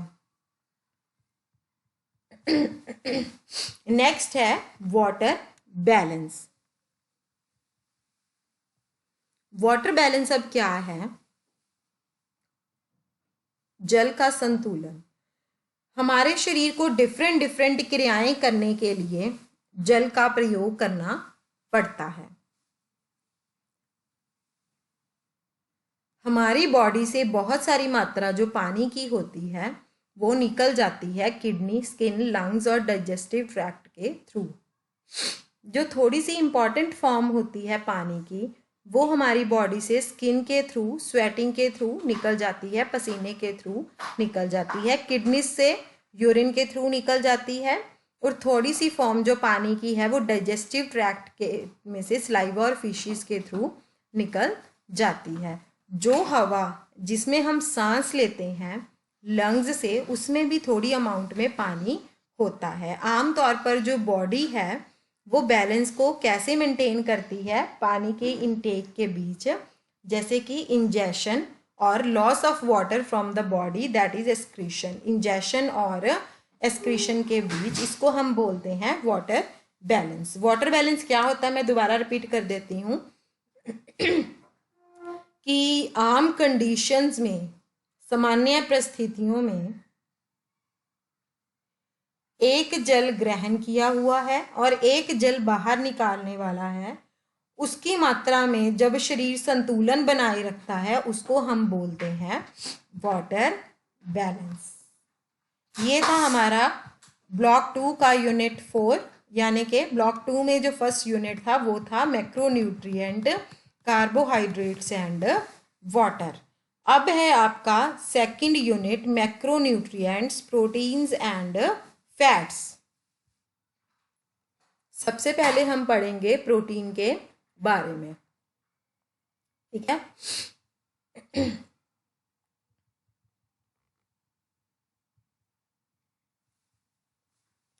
प्रोटीन को बनाने वाली बेसिक बिल्डिंग ब्लॉक्स जो होते हैं, मूल इकाइयों को एमिनो एसिड कहते हैं। सभी प्रकार के प्रोटीन केवल 22 अमीनो एसिड से ही बनते हैं। भोजन में असंख्य प्रकार के प्रोटीन होते हैं और कोई भी दो प्रोटीन की जो स्ट्रक्चर है वो एक जैसी नहीं होती है। क्यों? क्योंकि जो अमाइनो एसिड्स उसमें प्रेजेंट होते हैं वो डिफरेंट प्रपोर्शन के होते हैं और वो डिफरेंट सीक्वेंस में डिफरेंट तरह के प्रोटीन में अरेंज होते हैं। उनमें से जो 8 अमाइनो एसिड्स हैं वो हमारी बॉडी उनको नहीं बना सकती है। जो बाकी के प्रोटीन्स हैं 13 प्रोटीन्स, उनको हमारी बॉडी 14 प्रोटीन्स जो अमाइनो एसिड्स जो बाकी के बचते हैं उनको हमारी बॉडी बनाती है। जो हमारी बॉडी नहीं बनाती है उनको हम डाइट के थ्रू लेते हैं। उन अमाइनो एसिड्स को बोलते हैं एसेंशियल अमाइनो एसिड्स। जो अमाइनो एसिड्स हमारी बॉडी बनाती है, ठीक है, हमारी बॉडी को कहीं बाहर से या डाइट से लेने की ज़रूरत नहीं पड़ती, उसको हम बोलते हैं नॉन एसेंशियल अमाइनो एसिड्स। अब हमने पहले पढ़ा है कि एसेंशियल और नॉन एसेंशियल अमाइनो एसिड्स क्या होते हैं। कहते हैं कि प्रोटीन्स की फॉर्मेशन के लिए एसेंशियल और नॉन एसेंशियल दोनों ही इम्पॉर्टेंट होते हैं। जो प्रोटीन की फूड में जो प्रोटीन अवेलेबल है उसकी जो क्वालिटी है वो किस बात पर डिपेंड करती है कि उसमें कितने एसेंशियल अमाइनो एसिड्स हैं और उसकी कितनी प्रपोर्शन है। जो प्रोटीन्स हैं वो एनिमल प्रोटीन से, एनिमल फूड से भी हमें मिलते हैं और प्लांट फूड से भी हमें मिलते हैं। जो एनिमल फूड में प्रोटीन होते हैं वो थोड़े गुड क्वालिटी के होते हैं क्योंकि उसमें सारे एसेंशियल अमाइनो एसिड्स होते हैं इन द रिक्वायर्ड अमाउंट्स और प्रपोर्शंस। दूसरी साइड जो प्लांट्स फूड्स में प्रोटीन होते हैं उसमें जनरली एक या एक से ज़्यादा दो एसेंशियल अमाइनो एसिड्स हमेशा उनकी कमी पाई जाती है, इसीलिए हम उनको गुड क्वालिटी के प्रोटीन्स नहीं बोलते हैं। जैसे सीरियल में लाइसिन की कमी होती है अमाइनो एसिड की, पल्स में मिथ्योनिन की कमी होती है। जब सीरियल और पल्स को हम एक ही मील में कंबाइन कर देते हैं जैसे कि खिचड़ी, तो प्रोटीन की क्वालिटी जो है वो इम्प्रूव हो जाती है। क्यों? क्योंकि सीरियल में क्या लैकिंग था? लाइसिन, वो हमें मिल गया पल्स से, ठीक है, और पल्स में क्या लैक था? मिथ्योनिन, वो हमें मिल गया सीरियल से, इसीलिए उसकी क्वालिटी जो है वो गुड हो गई है। कहते हैं कि प्रोटीन की क्वालिटी हम प्लांट फूड में कैसे मैनेज कर सकते हैं। प्लांट फूड में हम कैसे मैनेज कर सकते हैं प्रोटीन की क्वालिटी? एक फूड को दूसरे फूड के साथ मिक्स करके हम मैनेज कर सकते हैं, ठीक है, जैसे हमने सीरियल और पल्स को मिक्स किया था। जैसे कि लिखा हुआ है कि सीरियल पल्स कॉम्बिनेशन इन डोसा, राइस और उड़द की दाल, दाल रोटी, राइस दाल, और सीरियल और एनिमल कॉम्बिनेशन भी हो सकता है, दलिया, मिल्क और ब्रोकन फीड, जैसे एनिमल फूड मिल्क हो गया तो इसमें ब्रोकन व्हीट डाल दो और मिल्क, राइस और फिश का। ये प्रोटीन की क्वालिटी को इम्प्रूव करने का एक तरीका होता है। आगे हैं फूड सोर्सेज। थोड़े से रिच सोर्सेज हैं प्रोटीन्स के, लिस्ट वास्ट है, जैसे कि मिल्क प्रोडक्ट्स कौन कौन से हो गए? कर्ड, खोया और paneer. Flesh foods like meat, fish and poultry. Egg, nuts and oil seeds. Oil seeds कौन से हो गए? Groundnuts, almond, cashew nut and walnut. Nuts भी हो गए। Pulses Bengal gram, lentils, green gram, rajma, soyabean. Pulses में सोयाबीन जो है वो प्रोटीन में सबसे ज्यादा रिच होती है।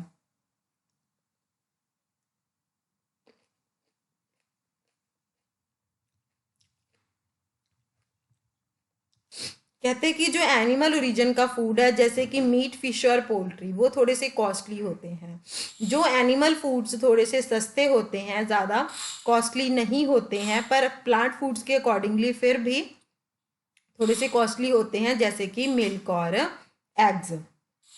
पर ये भी बात सच है कि जो प्रोटीन है जो हमें एनिमल ओरिजिन से मिलता है उसमें प्रोटीन की क्वालिटी गुड होती है, इसलिए हमें अपने फूड में, अपनी डाइट में थोड़ी सी मात्रा उनकी इंक्लूड करनी चाहिए। और मिल्क ही सिर्फ एक ऐसा एनिमल फूड है जिसको बोथ वेजिटेरियन और नॉन वेजिटेरियन लेते हैं, और इसमें प्रोटीन जो है वो बहुत गुड क्वालिटी का होता है। कहते हैं कि अगर हम अपनी बेसिक इंडियन डाइट जैसे कि दाल रोटी है, अगर इसमें थोड़ा सा भी हम दूध ऐड कर लेंगे तो हमारी पूरी डाइट की जो प्रोटीन क्वालिटी है वो इम्प्रूव हो जाएगी। कहते हैं कि हमें अपनी डेली की डाइट में थोड़ी सी मात्रा मिल्क की ज़रूर इंक्लूड करनी चाहिए। नॉन वेजिटेरियंस जो कि मीट, फिश और चिकन खाना भी अफोर्ड नहीं कर सकते वो एग्स खा सकते हैं, क्योंकि जो एग्स हैं वो थोड़े से चीपर होते हैं और मीट, फिश और चिकन की तरह ही न्यूट्रिशियस भी होते हैं। अब हम प्लांट फूड्स की तरफ जाते हैं। Pulses, nuts and oil seeds ये प्रोटीन्स के रिच सोर्स है, बट ये सोर्सेज भी थोड़े से एक्सपेंसिव होते हैं। तो पल्सेस जो हैं वो हमें अपनी इंडियन डाइट में ज़रूर इंक्लूड करने चाहिए, क्योंकि हमें अपनी सीरियल प्रोटीन की क्वालिटी को इम्प्रूव करने के लिए पल्सेस के साथ उसको कंबाइन करना पड़ेगा। जैसे कि हम पहले बोल चुके हैं, अभी मिल्क में हम दलिया बना के डाल के खा सकते हैं। आगे हैं फंक्शंस क्या हैं प्रोटीन्स के। पहला फंक्शन है बॉडी बिल्डिंग। जो प्रोटीन्स हैं वो हमारी बॉडी को अमाइनो एसिड सप्लाई करते हैं। जो अमाइनो एसिड्स हैं वो नए बॉडी टिश्यूज को बनाने में हेल्प करते हैं और पुरानों की रिप्लेसमेंट में भी हेल्प करते हैं, और ये बॉडी की ग्रोथ और बॉडी की मेंटेनेंस में भी हेल्प करते हैं। और हमारी ह्यूमन बॉडी की बचपन से लेके, बर्थ से लेके एंड तक की अडल्टहुड की ग्रोथ में भी प्रोटीन जो है वो बहुत इम्पॉर्टेंट रोल प्ले करते हैं। जो प्रोटीन है वो सिर्फ जब ग्रोथ रुक जाती है इसका मतलब ये नहीं है कि तब हम प्रोटीन खाना शुरू कर दें। इवन हम अपनी अडल्टहुड में भी जो हमने बोला ना कि जो प्रोटीन्स हैं वो बॉडी टिश्यूज को बनाने में भी हेल्प करते हैं, और जो टूटे हुए टिश्यूज होते हैं उनकी रिप्लेसमेंट में भी हेल्प करते हैं। इसलिए आप अपने अडल्टहुड में भी इसको खा सकते हैं प्रोटीन को, ताकि आपके बॉडी टिश्यूज और रिप्लेसमेंट में भी हेल्प मिले। इसीलिए कहा जाता है कि प्रोटीन जो है वो थ्रू आउट लाइफ हमारी बॉडी की ग्रोथ और मेंटेनेंस के लिए बहुत ज़रूरी होता है। नेक्स्ट है proteins as regulatory and protective substances. कहते हैं कि प्रोटीन थोड़े से केमिकल सब्सटेंसेस का पार्ट होता है जो कि हमारी बॉडी के इंपॉर्टेंट बॉडी प्रोसेस के फंक्शंस को रेगुलेट करने में ज़रूरी होते हैं। जैसे कि आपको पता है कि जो डाइजेशन का प्रोसेस है उसमें इंजाइम्स का बहुत इंपॉर्टेंट रोल होता है। जो इंजाइम्स हैं, सारे इंजाइम्स प्रोटीन ही होते हैं एक तरह के।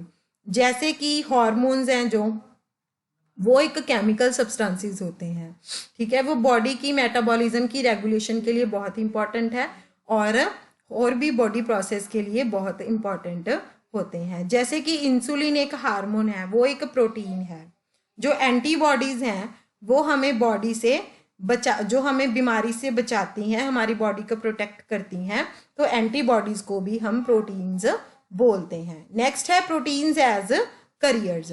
थोड़े से प्रोटीन जो है वो एज ए करियर एक्ट करते हैं और हमारी बॉडी में थोड़े से सब्सटेंसेस को एक जगह से दूसरी जगह लेके जाने में हेल्प करते हैं। इसकी एक एग्जांपल है हीमोग्लोबिन। हीमोग्लोबिन जो है वो एक रेड कलर का प्रोटीन है।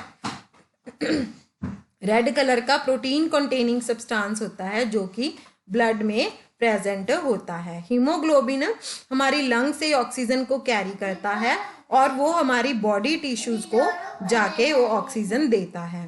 और वो कार्बोहाइड्रेट कार्बन डाइऑक्साइड हमारी बॉडी टिश्यू से लेता है और वो कार्बन डाइऑक्साइड वो लंग्स को जाके देता है।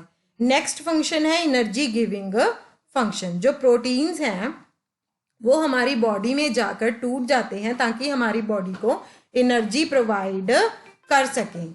ईच जो 1 ग्राम प्रोटीन का होता है, ये हम पहले भी पढ़ चुके हैं, वो हमें 4 किलो कैलोरी एनर्जी प्रोवाइड करता है। पर ये प्रोटीन का मेजर फंक्शन नहीं है, सिर्फ ये तब हमें एनर्जी सप्लाई करता है जब हमारी बॉडी में कार्बोहाइड्रेट्स और फैट की कमी हो जाती है। अब नेक्स्ट है फैट यानी कि वसा। जो फैट है वो हमारी बॉडी में फैट और ऑयल दोनों को रेफर करता है। जो फैट और ऑयल है अगर हम उसको फील करेंगे वो तो थोड़े ग्रीसी ग्रीसी होते हैं और वो पानी में भी घुल नहीं सकते हैं। ठीक है, थोड़े से फैट लाइक सब्सटेंसेस होते हैं जैसे कि कोलेस्ट्रॉल, जो कि हमारी बॉडी में बहुत इम्पॉर्टेंट होता है। जो फैट और ऑयल हैं वो किस चीज से बनते हैं? फैटी एसिड और ग्लिसरॉल से बनते हैं। जैसे कि अमाइनो एसिड्स हैं, है ना, सम जो थोड़े से अमाइनो एसिड्स जैसे एसेंशियल और नॉन एसेंशियल थे, ऐसे ही जो फैटी एसिड्स हैं वो एसेंशियल होते हैं। एसेंशियल का मतलब जो हमारी बॉडी में नहीं बन सकते हैं, उनको हमें बॉडी से डाइट से लेने की ज़रूरत पड़ती है। अब हम देखते हैं कि फैट्स और ऑयल में क्या डिफरेंस है। जो फैट है वो रूम टेम्परेचर पर सॉलिड होता है, जैसे कि ठोस बन जाता है, जैसे कि घी और बटर। ठीक है बेटे नो। दूसरी तरफ जो ऑयल है, ठीक है, वो रूम टेम्परेचर पर लिक्विड हो जाता है, जैसे कि अपने oils, mustard oil, groundnut oil. ठीक है, पर जो फैट और ऑयल है दोनों के लिए ही टर्म फैट्स जो है वो यूज हो जाती है। फूड सोर्सेज क्या हैं? फैट्स एंड ऑयल्स के जो फूड सोर्सेज हैं हम उनको कॉमन फैट्स और ऑयल्स जैसे कि ghee, butter, vanaspati, mustard oil, groundnut oil, soya oil and coconut oil, वो तकरीबन 100% फैट होते हैं। Sunflower seed oil and rice bran oil, ये भी मार्केट में बहुत मतलब रिसेंट अभी मिलने लगे हैं। जो फैट की प्रेजेंस है वो और भी बहुत सारे फूड स्टफ्स में होती है, जैसे कि milk and milk products, curd, paneer, khoya, nuts and oil seeds, almond, groundnut, coconut, mustard seeds, eggs and flesh foods, इनको हम बोलते हैं फैट रिच फूड्स। इनमें 8 to 50% फैट होती है। हाँ, आपको ये जान के बहुत कहते सरप्राइज होगा, जो फैट है वो बहुत थोड़ी क्वांटिटी में सारे फूड स्टफ्स में अवेलेबल होता है, चाहे वो सीरियल्स हैं, चाहे वो पल्सेस हैं, चाहे वो फ्रूट्स हैं, उनमें भी माइन्यूट अमाउंट में फैट्स प्रेजेंट होते हैं। अब इनविजिबल फैट सोर्स किसको कहते हैं? जैसे कि सीरियल, पल्सेस और फ्रूट्स में इनविजिबल फैट सोर्सेज होते हैं, उसको हम बोलते हैं इनविजिबल फैट। जैसे कि जो ये फैट्स एंड ऑयल्स हैं ये हम ऊपर से यूज़ करते हैं, ठीक है, जो कि ऑलरेडी फूड स्टफ्स में अवेलेबल होते हैं, हम ऊपर से कुछ भी उसमें ऐड नहीं करते हैं, उसको हम बोलते हैं इनविजिबल फूड सोर्सेज। अब इसके फंक्शंस क्या हैं? फैट्स के वसा को स्वास्थ्य के लिए हानिकारक माना जाता है। संभवतः आपके विचार में वसा का संबंध मोटापे व जीवन को खतरे में डाल देने वाली बीमारियों जैसे दिल का दौरा से होता है, किंतु यह वसा के संबंध में नकारात्मक धारणा है। स्थूल पोषक तत्व के रूप में वसा शरीर के लिए महत्वपूर्ण कार्य करती है। समस्या तब उत्पन्न होती है जब शरीर की आवश्यकता से अधिक मात्रा में इसे ग्रहण किया जाए। निम्नलिखित कार्यों को पढ़ने के बाद आप जान जाएंगे कि वसा हमारे शरीर के लिए क्यों आवश्यक है। वसा के कुछ महत्वपूर्ण कार्य हैं, जैसे कि सोर्स ऑफ एनर्जी। जो फैट है वो एनर्जी का एक सोर्स होती है। 1 ग्राम जो फैट है वो 9 किलो कैलोरी हमें एनर्जी प्रोवाइड करती है। ये जो जितना हमें प्रोटीन या कार्बोहाइड्रेट 1 ग्राम एनर्जी प्रोवाइड करती है, फैट उससे डबल एनर्जी हमें प्रोवाइड करती है। सिर्फ थोड़ी सी अमाउंट जो फैट की होती है वो बॉडी की एनर्जी नीड्स को कंप्लीट करने के लिए हम यूज़ करते हैं। बाकी जो एक्सेस की फैट होती है वो हमारी बॉडी में स्पेसिफिक टिश्यूज़ में जाके स्टोर हो जाती है, उसको हम बोलते हैं एडिपोज टिश्यूज़। एडिपोज टिश्यूज़ कौन से होते हैं? जो हमारी ये स्किन होती है उसको हम बोलते हैं एडिपोज टिश्यू। जो सबसे ऊपर की लेयर जो हमारी स्किन होती है उसके नीचे प्रेजेंट होते हैं एडिपोज टिश्यूज, और हमारे अब्डोमिनल रीजन में भी प्रेजेंट होते हैं। नेक्स्ट है सटाइटी वैल्यू, यानी कि ये भूख की तृप्तता को पूरा करता है। जो फैट है, कहते कि जब हम फैट रिच डाइट खाते हैं तो क्या होता है, क्या हमें भूख जल्दी लगती है या लेट लगती है? ऑब्वियस है कि अगर हम फैट खाएंगे तो हमें भूख थोड़ी लेट लगेगी, ठीक है, हमारा जो पेट है वो फूला फूला रहेगा। ये क्यों है? क्योंकि जो फैट है वो हमारे पेट में बहुत टाइम के लिए रहती है और ज़्यादा टाइम लेती है उसको डाइजेस्ट करने। जैसे कि फाइबर और फैट है, दोनों ही ये ज़्यादा इनकी सटाइटी वैल्यू होती है, दोनों ही ये भूख की तृप्त को पूरा करते हैं। नेक्स्ट है insulation and protection of internal organs. जो फैट हैं जो हमारी बॉडी में एडिपोज टिश्यूज में स्टोर होते हैं स्पेशल प्लेसेस पे, ठीक है, हमारी स्किन के अंदर, वो इंसुलेटर की तरह एक्ट करते हैं जो कि हमारी बॉडी को वार्म रखते हैं। जो एक लेयर जो फैट की होती है वो हमारी बॉडी के इंपॉर्टेंट ऑर्गन्स में प्रेजेंट होती है, जैसे कि किडनी में और हार्ट में, वो वहाँ पर पैडिंग का काम करती है जो कि हमारे शरीर को इंजरी से बचाती है। नेक्स्ट है source of essential fatty acids. जो फैट है वो हमारी बॉडी में as essential fatty acid source भी काम करती है, जिसका कि हमारी बॉडी में बहुत ही इंपॉर्टेंट फंक्शन होता है।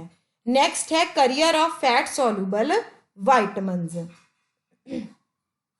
जैसे कि हमने पहले माइक्रोन्यूट्रिएंट्स में पढ़ा है कि माइक्रोन्यूट्रिएंट्स जैसे जिसको कि वाइटामिन्स बोलते हैं, बहुत सारे वाइटामिन्स ऐसे होते हैं जो फैट में सॉल्युबल होते हैं,